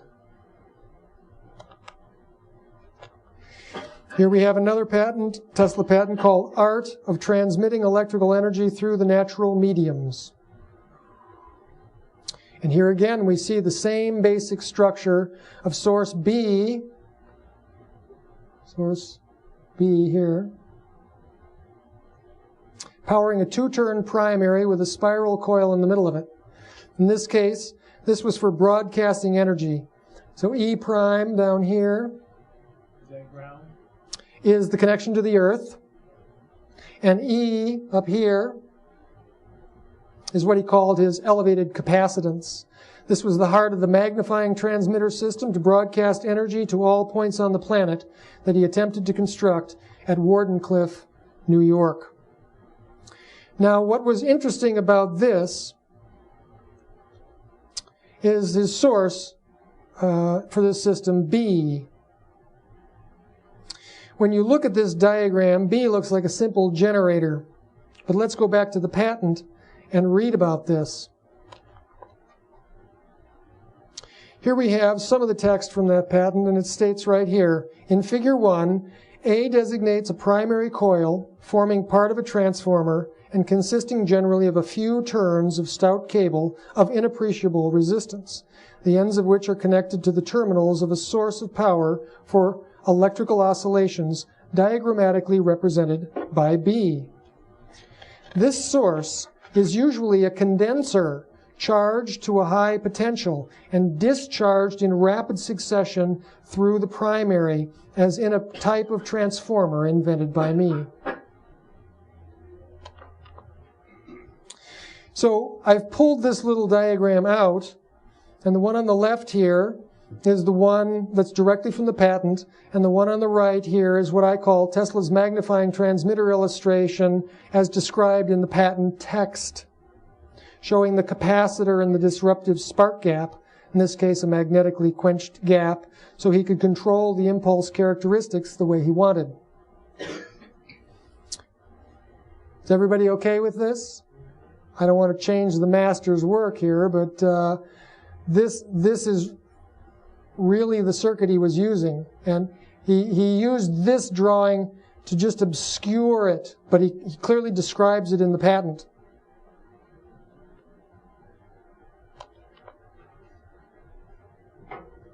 And again, quoting from the text of this patent, a little later, Tesla claims, I have found it practicable to produce in this manner an electrical movement thousands of times greater than the initial.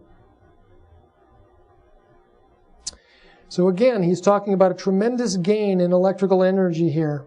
And going a little bit further up, starting about here, it says, these adjustments and relations being carefully completed and other construction features indicated rigorously observed, the electrical movement produced in the secondary system by the inductive action of the primary A will be enormously magnified. Tesla obviously believed and stated repeatedly that this system was capable of producing more energy out than he was putting in. Today, we call that free energy. Here is more evidence that Jerry's analysis is correct. Again, we go back to the source and we see in this section, here he says, on the apparatus and method of conversion. Conversion of what? Conversion of ordinary electricity into this new form. And we see this generator here, and on the right, or on the left over here, these are systems that are operating on AC. You can see the slip ring brush is correct. And on this side, it's all running on DC, and you can see the commutator. And then there's a little D here and a little A here, so those are the nomenclature. And what we see on the close-up on the DC side, here, this central one here, I'd like to take a look. Here we see a close-up on the DC side. He's taking direct current, running it through another apparatus that the text tells us raises it to an even higher direct current voltage. He charges a capacitor and puts that through a magnetically quenched spark gap to run light bulbs and other apparatus. So here we have direct evidence in Tesla's published writings that he was working with all of these components. Yes, he obscures them in a collection of other possibilities, but the essential elements are all present and explicitly defined. Here's one of my personal favorite quotes from Tesla. He says, "Whatever electricity may be, it is a fact that it behaves like an incompressible fluid, and the earth may be looked upon as an immense reservoir of electricity." Now, mind you, Nikola Tesla is the inventor of the polyphase electrical distribution system used all over the world today. And he says he doesn't know what electricity is, but that it definitely acts like a fluid under pressure. You think supposedly, this is his way of saying ether gas? And again, from the text of the article, Problems of Increasing Human Energy, just reading the highlighted sections here. Finally, however, I had the satisfaction of accomplishing the task undertaken by the use of a new principle, the virtue of which is based on the marvelous properties of the electrical condenser. One of these is that it can discharge or explode its stored energy in an inconceivably short time. Another of its properties equally valuable is that its discharge may vibrate at any rate desired up to many millions per second. I arranged such an instrument so as to be charged and discharged alternately in rapid succession through a coil with few turns of stout wire forming the primary of a transformer of induction coil. And then down here it says, electrical effects of any desired character and of intensities undreamed of before are now easily producible by perfected apparatus of this kind, to which frequent reference has been made, and the essential parts of which are shown in Figure 6. For certain purposes, a strong inductive effect is required. For others, the greatest possible suddenness. For others, again, an exceptionally high rate of vibration or extreme pressure. While for certain other objects, immense electrical movements are necessary. So here we have ample references in Tesla's own words, which are extremely supportive of Jerry Vassalato's main thesis, that Tesla was working with these things. He was charging capacitors with high voltage DC sources. He was discharging them through magnetically quenched spark gaps. And he was doing this at extremely high rates of vibration, even up to many millions of times per second. And that this was the method of operating his magnifying transmitter. And that this device produces and captures what Tesla called radiant energy. The question is, in spite of all of this written evidence, do we have any direct proof that Tesla's magnifying transmitter produces a different form of electricity? To answer that, I submit this photograph. Taken in 1986 of a discharge from Eric Dollard's magnifying transmitter and provided to me by Tom Brown in New Zealand. The wooden top of the coil is about 8 inches across. The voltage represented by this discharge is anybody's guess. but certainly must be approaching 400,000 volts. The other end of the coil is driving more than 4 amperes into the ground connection, measured on a radio frequency ammeter, and the entire system is drawing less than 2,000 watts from the wall. Here we can see an imperfectly purified etheric discharge, complete with blue dartlets on the edges, as Tesla describes.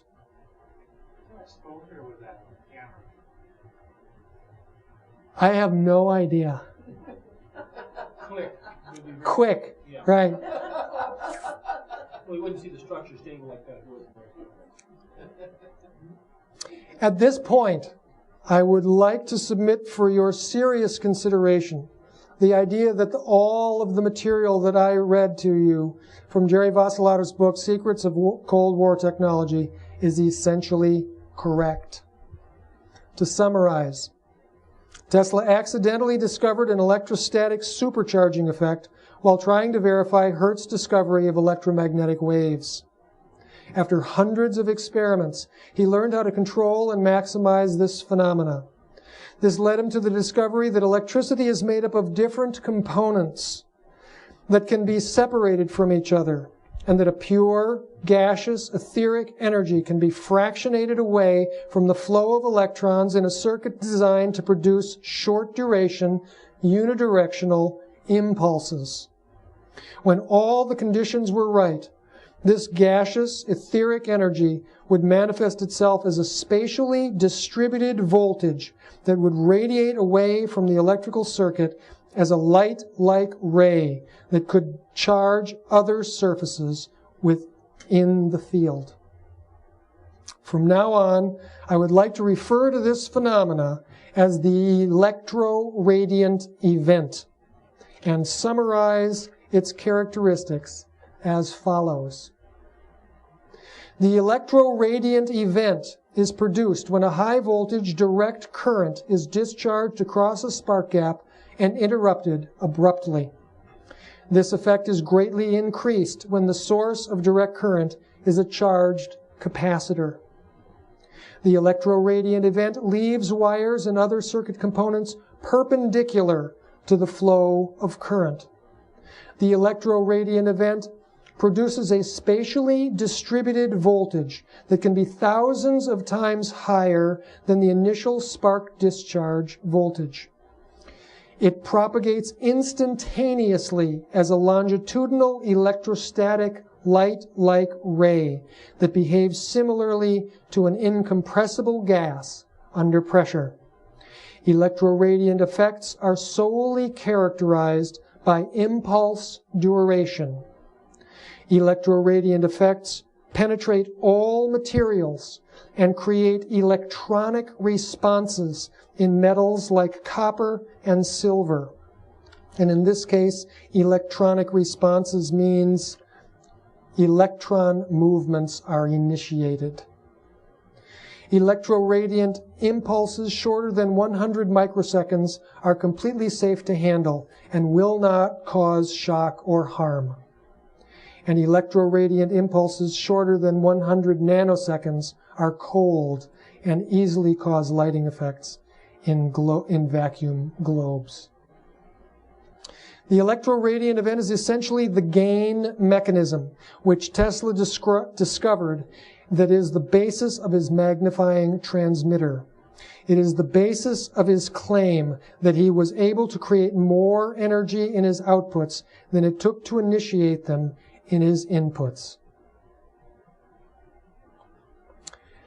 Now, what I'd like to do is go back to Gray. Just so we can understand what this circuit is, on the left, I have the schematic as it is in Gray's patent. And I show the patent number, everything. This part is straight from the patent. On the right, I'm showing what I call my simplified Gray circuit schematic. And I'm using the term schematic here in quotations, and I keep putting it in quotations because it's not entirely a schematic drawing, and we'll get to that shortly. But what I'd like to do first is eliminate a number of components that are redundancies so we can get down to the basic elements of what this circuit is. First of all, this section over here in Figure 5,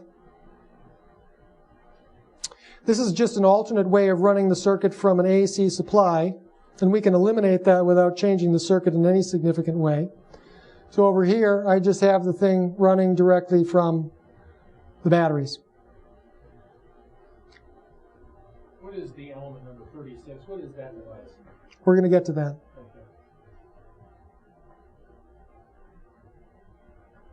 Secondly, components 42, 44, and 46. 42, 44, 46. We talked about these earlier. These are simply safety overshoot mechanisms, and we're just going to eliminate those because we know from reading earlier that these are in the circuit simply to protect the circuit in case it generates too much electricity. We'll stick them back in later, but for now, let's just remove them so we aren't confused by them. Component 26, I believe that's this. Gray calls this a commutator. This is part of the timing mechanism. But component 28, right here, which is a vacuum triode, is sufficient to give us timing impulses for the discharge of our capacitor. So that's sufficient, so we can eliminate 26. And component 48 here.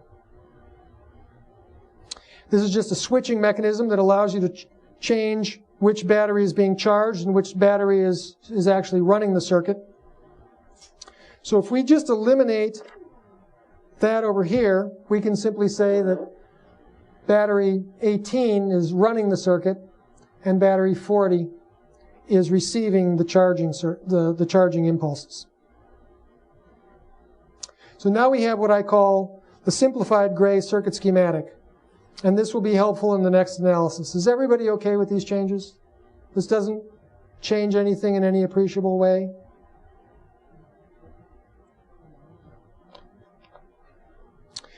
So here I've placed Tesla's magnifying transmitter circuit next to Gray's cold electricity circuit. And here are the common features of these two. One, they both start off with a source of high voltage direct current. In the case of Tesla, it's a high voltage direct current generator. And in Gray's case, we start with a battery. We chop it through this multi-vibrator, run it through this step-up transformer, rectify it, and charge the capacitor there. Either way, we create high voltage DC. Next in line in the circuit is the capacitor. And we see this in Tesla's circuit, we see this in Gray's circuit. Next thing both circuits do is discharge the capacitor through a spark gap. And that spark gap is characterized by two things. First, by a means to ensure that there's a unidirectional discharge. In other words, that there are no reversals of current in the discharge. And second, that there's a means to control the impulse duration. In the case of Tesla's circuit, we have a magnetic field or hot air or a number of other things across the spark gap to blow out the current as soon as it appears. And the duration of the spark can be also determined by both the strength of the magnetic field and the capacitance of the capacitor. In the case of Gray, we know Gray was using very large capacitors, so he was not dumping the entire capacitor when he discharged. But he was doing two things. He had a resistor, which would limit the current, and he also had this vacuum tube, which he could use to shut off the discharge at whatever pulse duration he was interested in. So all these features are present.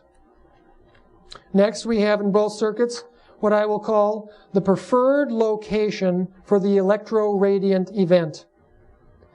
In Tesla's case, it was his 2 turns of stout wire, forming the primary of his electrical transformer.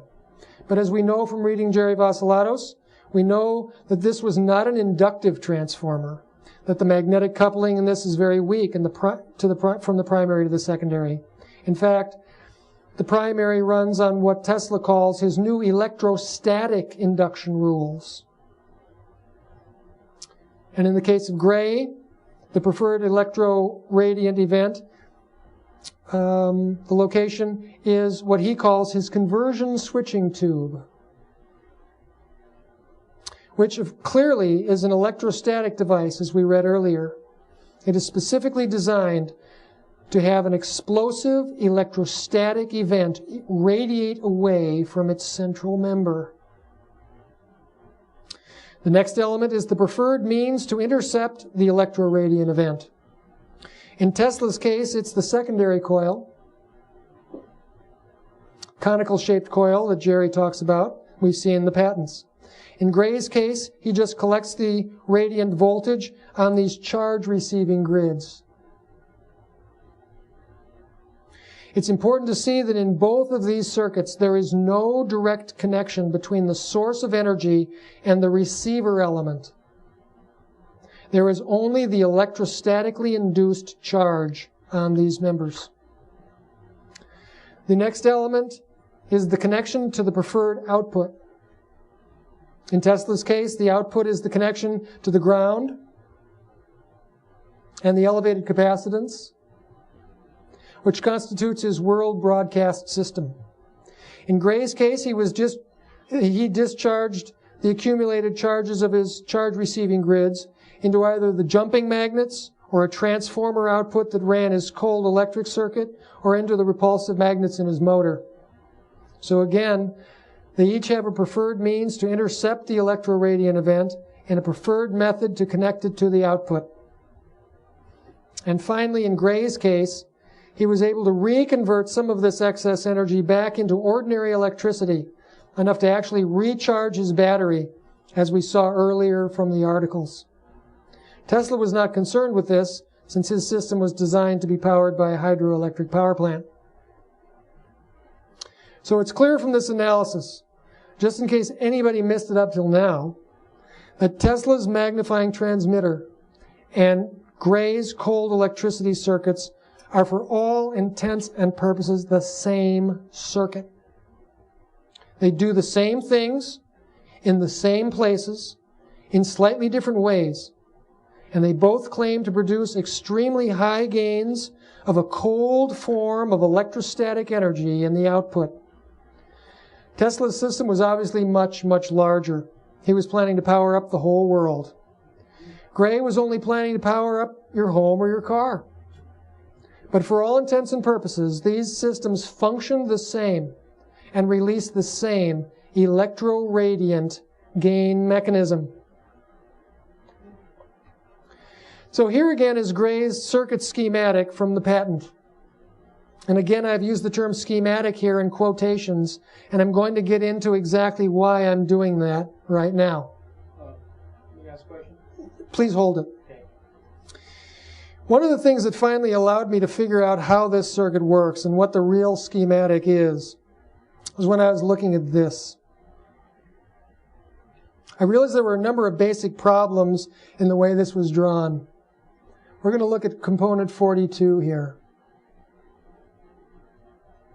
Remember that this is a spark overshoot device. Now, as it's drawn, you can see a little line connecting right there.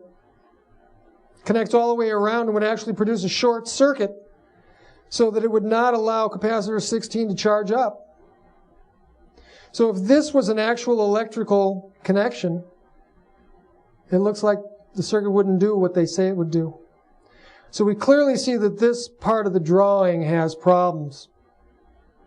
Secondly, component 28. Here.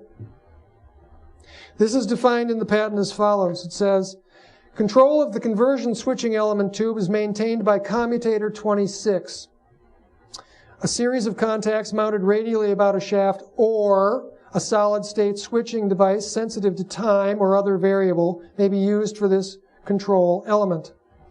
A switching element tube type one-way energy path, 28, is introduced between the commutator device and the conversion switching element tube to prevent high-energy arcing at the commutator current path.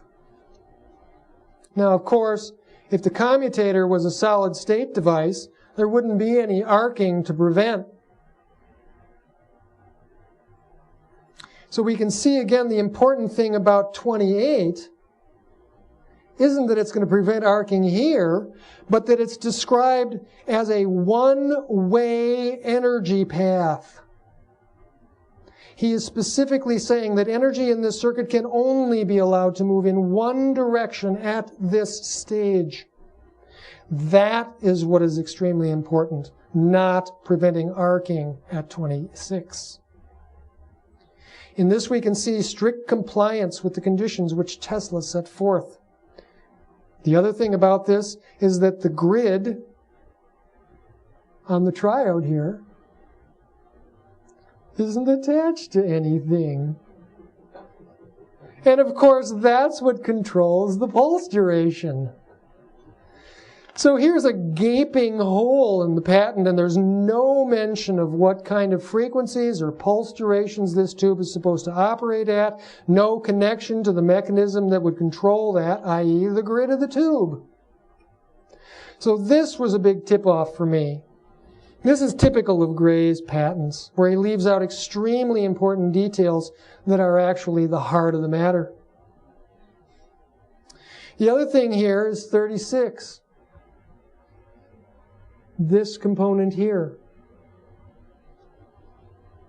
We see this is the inductive load somehow. We see these odd arrows, one pointing this way, one kind of rolling out this way, implying that possibly this inductor is going to be deflected in some way, possibly by another inductor similarly opposed to it. But we don't see any real current path through this. We don't see a coil symbol illustrated like here, where we clearly see the schematic connections and the coils.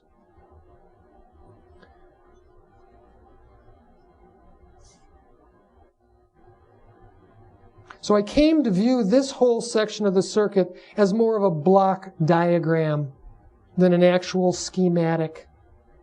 Again, we move out here, and it goes to the second capacitor, which is obviously part of the recharging mechanism. But again, none of this makes any sense. If these impulses start charging up 38, there's no way for these impulses to discharge in any way, and that capacitor is just going to charge up, and eventually everything will just stop. So again, all we know is that the charge-receiving grids are in some relationship to the inductive load, which is in some relationship to the receiving capacitor, which is in some relationship to the recharging battery. But this is more of a block diagram, just showing that these things are in relationship to each other, rather than showing exactly how they are wired together. As we move towards a complete understanding of what Gray's schematic diagram may actually look like, the next thing I'd like to do is look at his conversion element switching tube, since this is the heart of the matter. This is what was always referred to in the earlier articles as that super secret means of generating and mixing static electricity. This is the element where the free energy is generated and collected. So here we have, from Gray's patent diagram, the switching element conversion tube, and we see that the spark gap here, this needs to be set for the voltage that we're going to discharge our primary capacitor at, and that's set for about 3,000 volts. The rear extension of what Gray calls his high voltage anode, which is this central element here, is the surface from which the electroradiant event will be projected. And as we can see, it will radiate perpendicular to the flow of current in the spark discharge path moving down that surface. This material is clearly represented as a relatively thick material. It's not just a wire. Its characteristics, we don't know anything about them from the patent. The patent doesn't describe them. But we do know it's going to be radiating a light-like ray. And so we might think of this material as something that will possibly be like a mirror-finished stainless steel or a non-magnetic material of some kind. There's a wide variety of things that can be tested, but very possibly its diameter will become important as well. Whether it's solid or whether it's hollow may also be important. These are the things that will need to be explored. These concentric charge-receiving grids are designed to gather the electroradiant charge that comes off. As we stated before, the patent states, this element utilizes a low-voltage anode, a high-voltage anode, and one or more electrostatic or charge-receiving grids. This is important. This drawing clearly shows 2 charge-receiving grids. And there are reasons to believe that he worked with both systems that had 1 or 2. We'll go into this shortly. But here we have the section from Gray's patent which talks about this component. And we'll just start at the top here, and it says, the shape and spacing of the electrostatic grids is also susceptible to variations of application, voltage, current, and energy requirements. It is the contention of the inventor that by judicious mating of the elements of the conversion switching element tube and the proper selection of the components of the circuit elements of the system, the desired theoretical results may be achieved. It is the inventor's contention that this mating and selection process is well within the capabilities of intensive research and development technique. This is Gray's very nice way of saying, that's all I'm gonna tell you. But you can probably figure it out if you know what you're doing. Then we skip down here. And it's about here. The preferred embodiment of this invention merely assumes optimum utilization and optimum benefit from this invention when used with portable energy devices similar to, in principle, to the wet cell or dry cell battery. This invention proposes to utilize the energy contained in an internally generated high voltage energy spike to electrically energize an inductive load, this inductive load being then capable of converting the energy so supplied into a useful electrical or mechanical output. So, mechanical output would be the motor, electrical output would be the solid-state circuit that he was running in the first article. So, here we have clear statements by Gray that this is the important element. This is what powered his magnet popping experiment. This is what ran his circuit, that ran the TVs and radios and light bulbs, and this is the circuit that ran his motor. This is the element where the energy is both magnified and characterized as cold electricity. From now on, I would like to call this structure an electroradiant transceiver, because it is designed to both broadcast and receive the electroradiant event. So what else do we know about this element at this point? There appears to be no provision in these drawings, at least, to determine whether or not there's a vacuum in here or if it's air or some other gas. We do have quotes from Gray saying that he learned about lightning. He noticed that it was stronger near the ground, and he assumed that it had something to do with more air, if you remember that quote. So I'm going to assume that this is not a vacuum environment, and that this is simply enclosed to protect people from being shocked by the capacitor discharge more than anything. Of course, we know that the output cold electricity doesn't shock you. So we're going to consider the enclosure of this at this point mostly as a mechanical means of holding the components together, and that there's probably air in this component. Now, we don't know what the physical size of this thing is, and we don't know what the physical dimensions are of the charge receiving grids, how long they are, how big in diameter, etc. until we go back to the photographic evidence of Tom Valentine. So here we have Ed Gray standing before the meeting of his stockholders in 1977. We saw this image in black and white form earlier as part of Tom Valentine's newsreel article. Mr. Valentine was very kind to loan me this archive and give me access to this color slide and a number of other black and white images of Gray's laboratory that I've been showing you before. Right down here,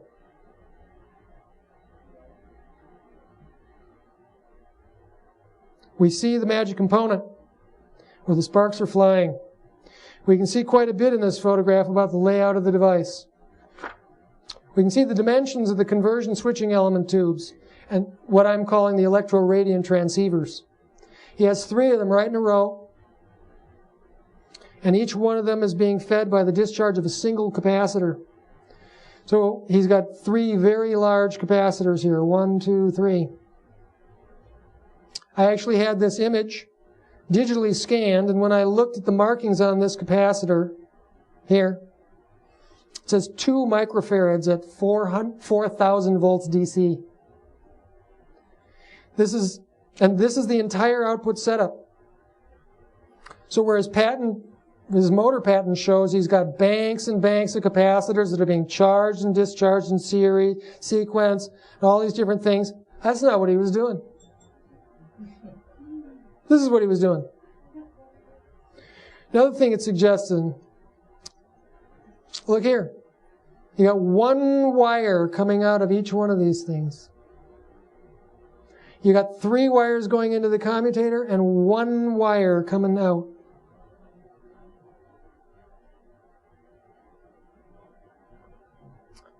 So Gray is most probably discharging the charge receiving grids to ground through his magnets.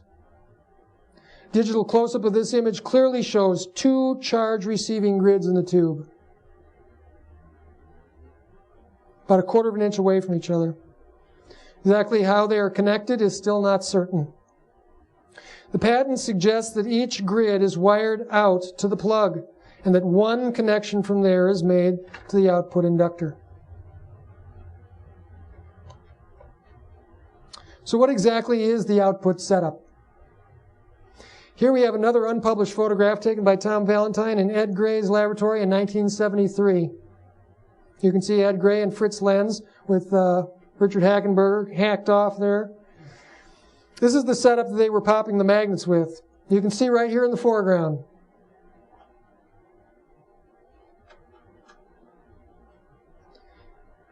Air core transformer wound on a 4-inch piece of PVC. I believe this is the circuit element that is probably taking the discharge from the conversion element switching tubes and inductively coupling it to the secondary windings and powering the magnets, wired in series to make them fly away from each other. So you can see that to create repulsive impulses that are timed perfectly to each other, he has an air core transformer powering the magnets simultaneously. Why is he using an air core transformer in the first stage? Because the impulse frequency is so high.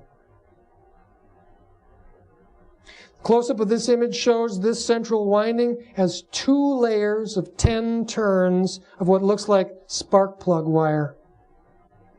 And so this is the inductive load. This is how he's getting energy out of the conversion element switching tube, charge receiving grids, and starting to do real work with it. So now we have enough evidence at this point to speculate on what Ed Gray's cold electricity circuit schematic might actually be. Here's what I call the probable schematic for Edwin Gray's cold electricity circuit. As you can see, the whole front end is identical to Gray's drawing, with the battery, multi-vibrator, step-up transformer, full-wave bridge, and capacitor, along with the protective mechanisms 42, 44, and 46.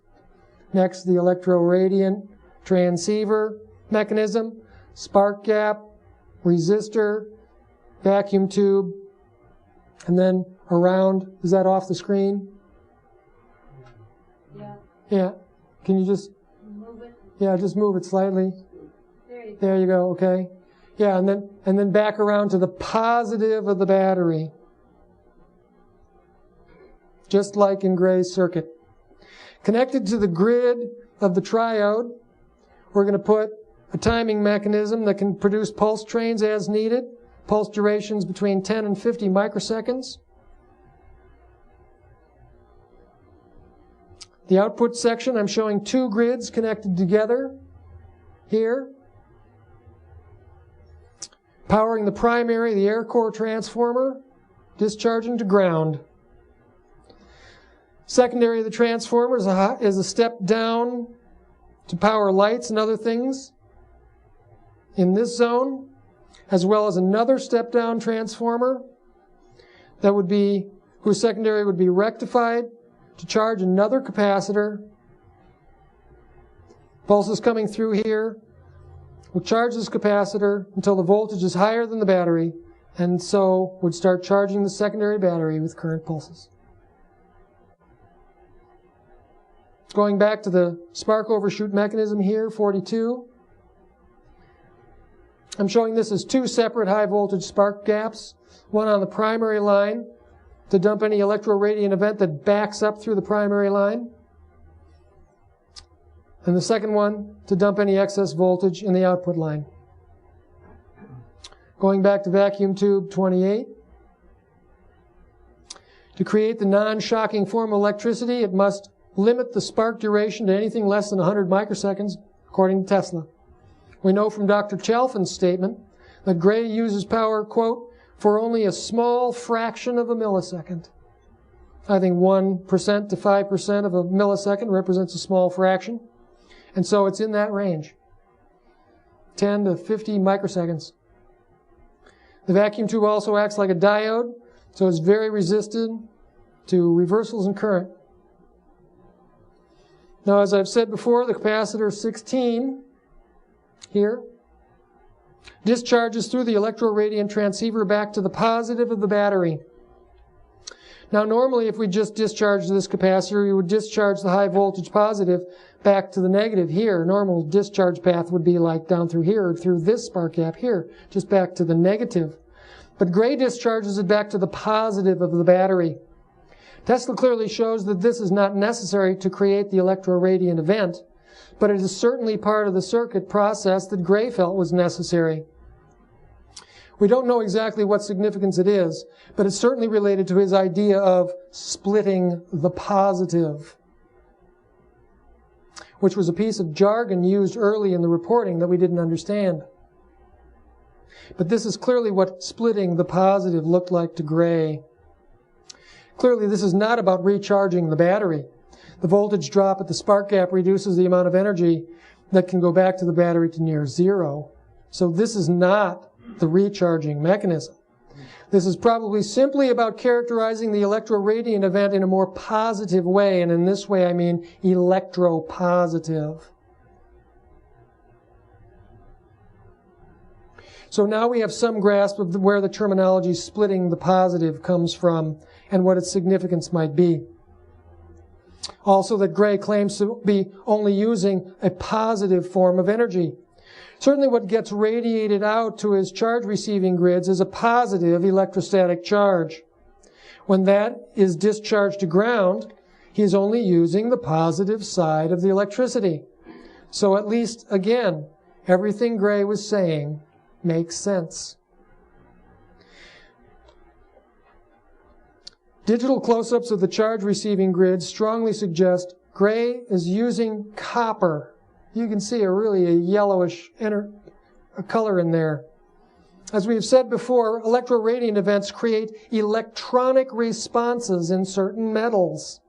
So Gray must have figured out that he could recreate electron movements from the primary electroradiant event if he intercepted it on copper. In other words, downstep the electroradiant event down towards more normal electricity again.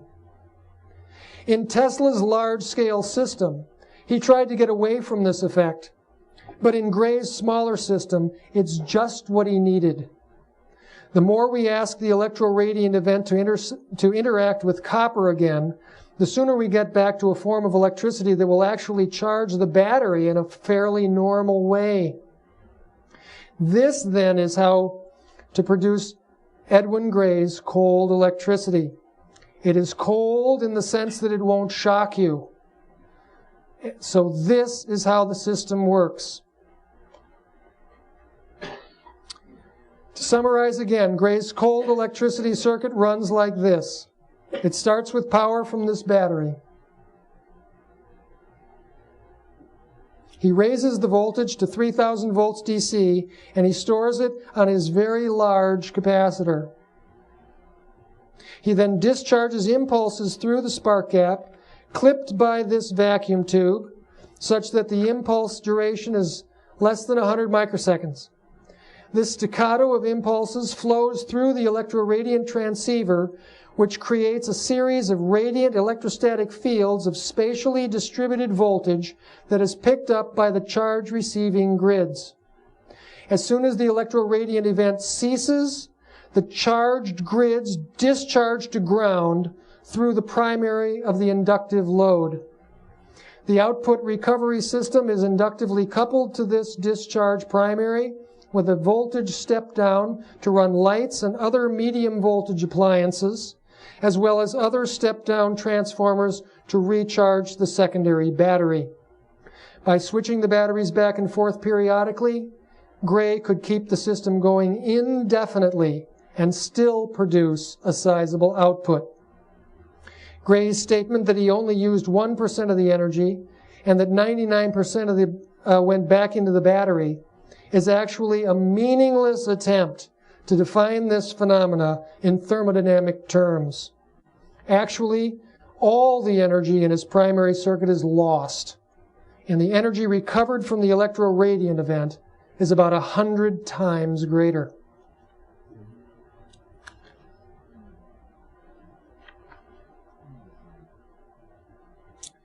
Now, for those of you who are still slightly skeptical about the manner in which this device works, I submit to you this.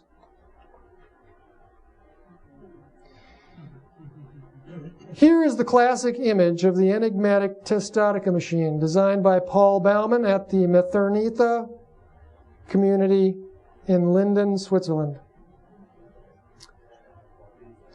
Mr. Baumann claims he learned how to build this device by studying lightning. As you can see, he's got a Wimshurst machine, has the high voltage electrostatic front end. This charges 2 capacitors.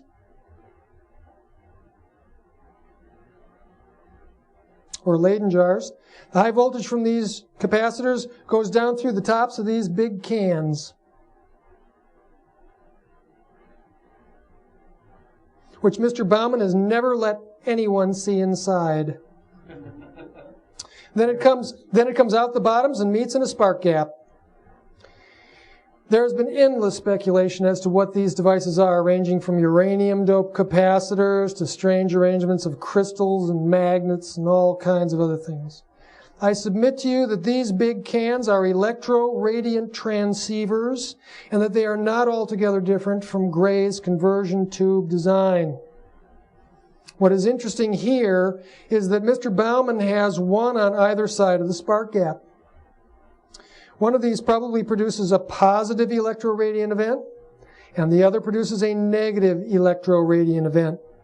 So we finally see here a balanced system.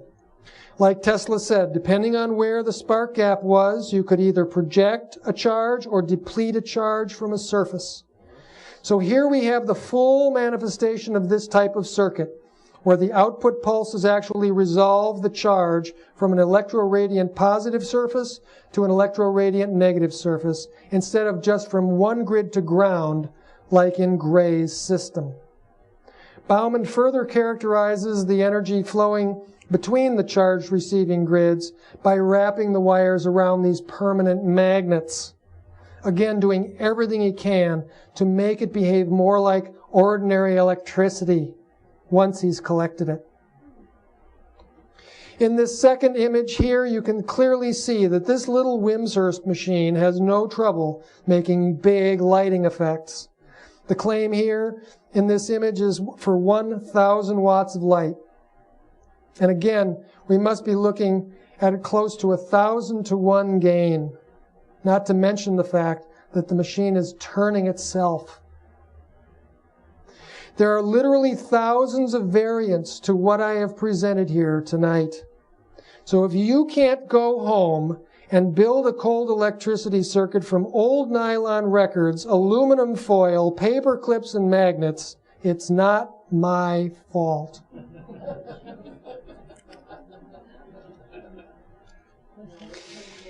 In closing, I would just like to say a few more words about the ether. I have had the great good fortune in the last 10 years to be the understudy of one of the great masters of ether physics alive today, Trevor Constable. His study of the ether's behavior in the earth and atmosphere has given me countless opportunities to see firsthand the astonishing power of the ether. The model of the ether that we have found to be of the most utility is that set of ideas put forward by Dr. Rudolf Steiner. In this model, there are 4 primary octaves of the ether.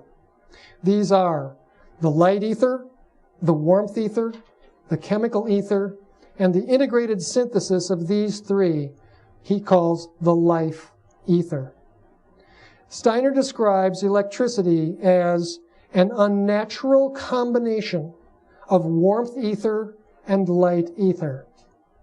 The term unnatural here simply means not found in nature. While these terms are slightly different, you may be able to see the parallels between this idea and the conclusions that Tesla was arriving at. The light ether is related to voltage, capacitance, and the dielectric forces in nature, whereas the warmth ether is related to current, resistance, and the magnetic forces in nature. Longitudinal waves in the light ether propagate instantaneously to any distance, even interstellar and intergalactic distances. This medium is cool and not wholly responsive to what is generally referred to as electrical resistance. This means that even Ohm's law is useless in determining circuit behaviors when this medium is present. More importantly, however, this relates to the great quest for the so-called room temperature superconductor. I submit to you that the scientific community is again looking in the wrong direction. A purified stream of light ether is the true room temperature superconductee, and it will travel down a wide variety of mirror-finished silver metals and transparent plastic polymers. Electricity is not a monolithic event, and it is definitely not simply the movement of electrons. Tesla proved that electricity can be split into its warmth ether and light ether fractions. When this happens, the light ether speeds ahead, leaving the warmth ether behind and releasing a natural abundance. It is imperative for modern-day researchers to understand that the laws of thermodynamics and Maxwell's equations do not define the total set of possible realities that can be investigated in electrical science. Besides Tesla, Gray, and Bauman, there have been at least 4 other inventors who also discovered how to tap the ether and make it do useful work. And they are John Keeley in 1872, Nathan B. Stubblefield in 1880, Thomas Henry Moray in 1926, and Dr. Wilhelm Reich in 1940. There are probably many others whose work I do not know.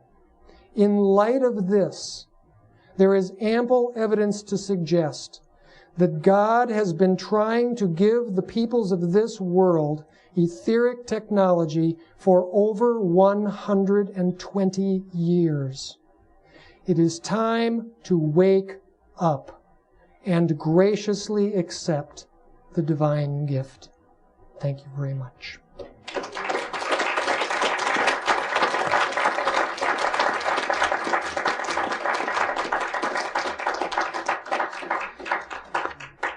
There are a few things I'd like to do. There's a list of thank yous that I'd like to throw on the record here, and then we can open it up to questions if everybody isn't tired already.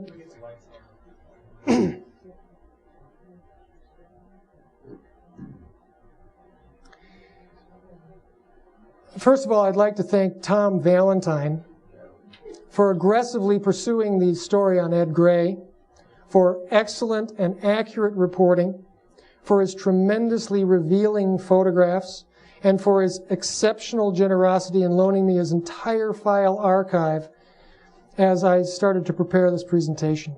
None of this would be happening without his contribution. I'd like to thank Eric Dollard for being the first one in this generation to truly understand Nikola Tesla's work with impulse currents, and for repeatedly demonstrating this knowledge with experimental apparatus. I would like to thank Jerry Vassilatos for so brilliantly articulating and accurately conveying the story of Tesla's discoveries. And I'd like to thank David Hatcher Childress, the publisher of Jerry's book, for giving me the unusually wide latitude in quoting such large sections so that I could bring this story out more completely.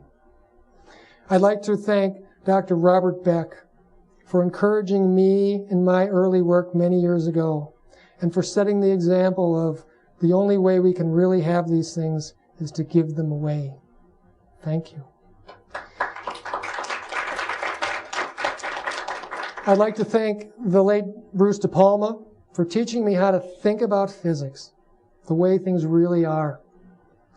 I'd like to thank Trevor Constable for erasing all doubt in my mind about the reality of the ether, and for relentlessly pursuing its practical application for the betterment of humanity.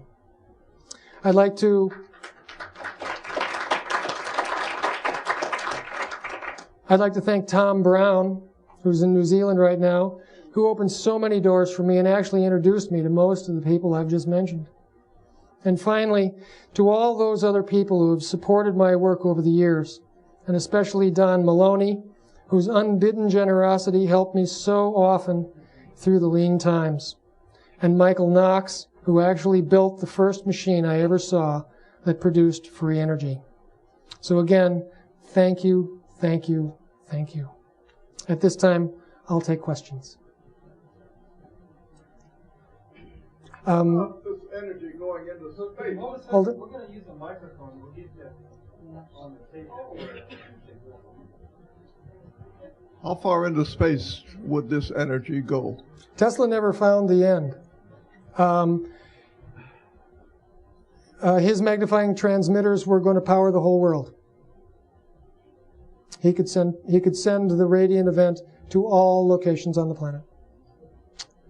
His original plan was to power the entire world from Niagara Falls through his Wardenclyffe transmitter. And he was going to put two other redundant systems, one in South Africa and one in Asia somewhere, just to make sure that if one of them went down, the whole system didn't go down. But basically that he could power the whole world from one transmitter. Powering the shuttle. We don't know.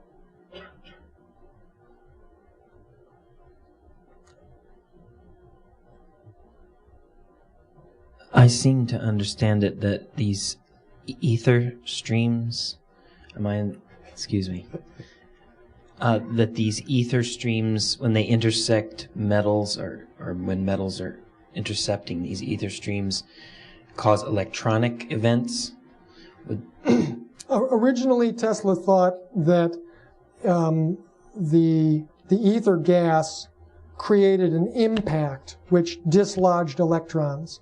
What he eventually came to believe was that the metallic lattice actually coalesced the ether gas into electrons, and so that the metals actually manufactured electrons because they could just do it continuously without changing the metal. The metal didn't fatigue under this action and all this kind of stuff. Thank you. The microphone's coming around. Yeah. Does this mean then, dependent on the metal used, you had different properties, different qualities Yes. of the effects? Yes. The other question I wanted to ask, when Tesla was doing this additional research, trying to prove Hertz's thesis, did he do this in New York or did he do this up at Pikes Peak in Colorado? He went to Pikes Peak in 1899. This was all happening in New York. This was 10 years before. Then what did he get out of the lightning rods up at Pikes Peak? That was the culmination of his. That was the very first and largest magnifying transmitter that he actually built and operated. Thank you.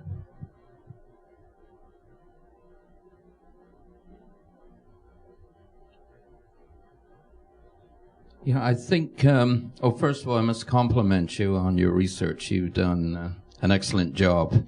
And I think you'll find that Mr. Gray's transceiver would have to function at a minimum frequency of 20 kilohertz in order to split the incoming dipoles. Then you can take the electron, which will then be coupled with the etheric carrier, and then split those. But from my own experiments, I find anything less than 20 kilohertz, you can't split the dipoles. But I find once you do, yes, the problem then is not generating tremendous energy, it's limiting it. You need a really good voltage divider usually, because I find a lot of my incoming spikes are well over 1,000 amps. Mm-hmm. And it gets really frightening. Yeah, bummer, yes. Huh? Yeah, but it's, definitely this kind of circuit, it's for real.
I think there's more cheese in the back. I don't know.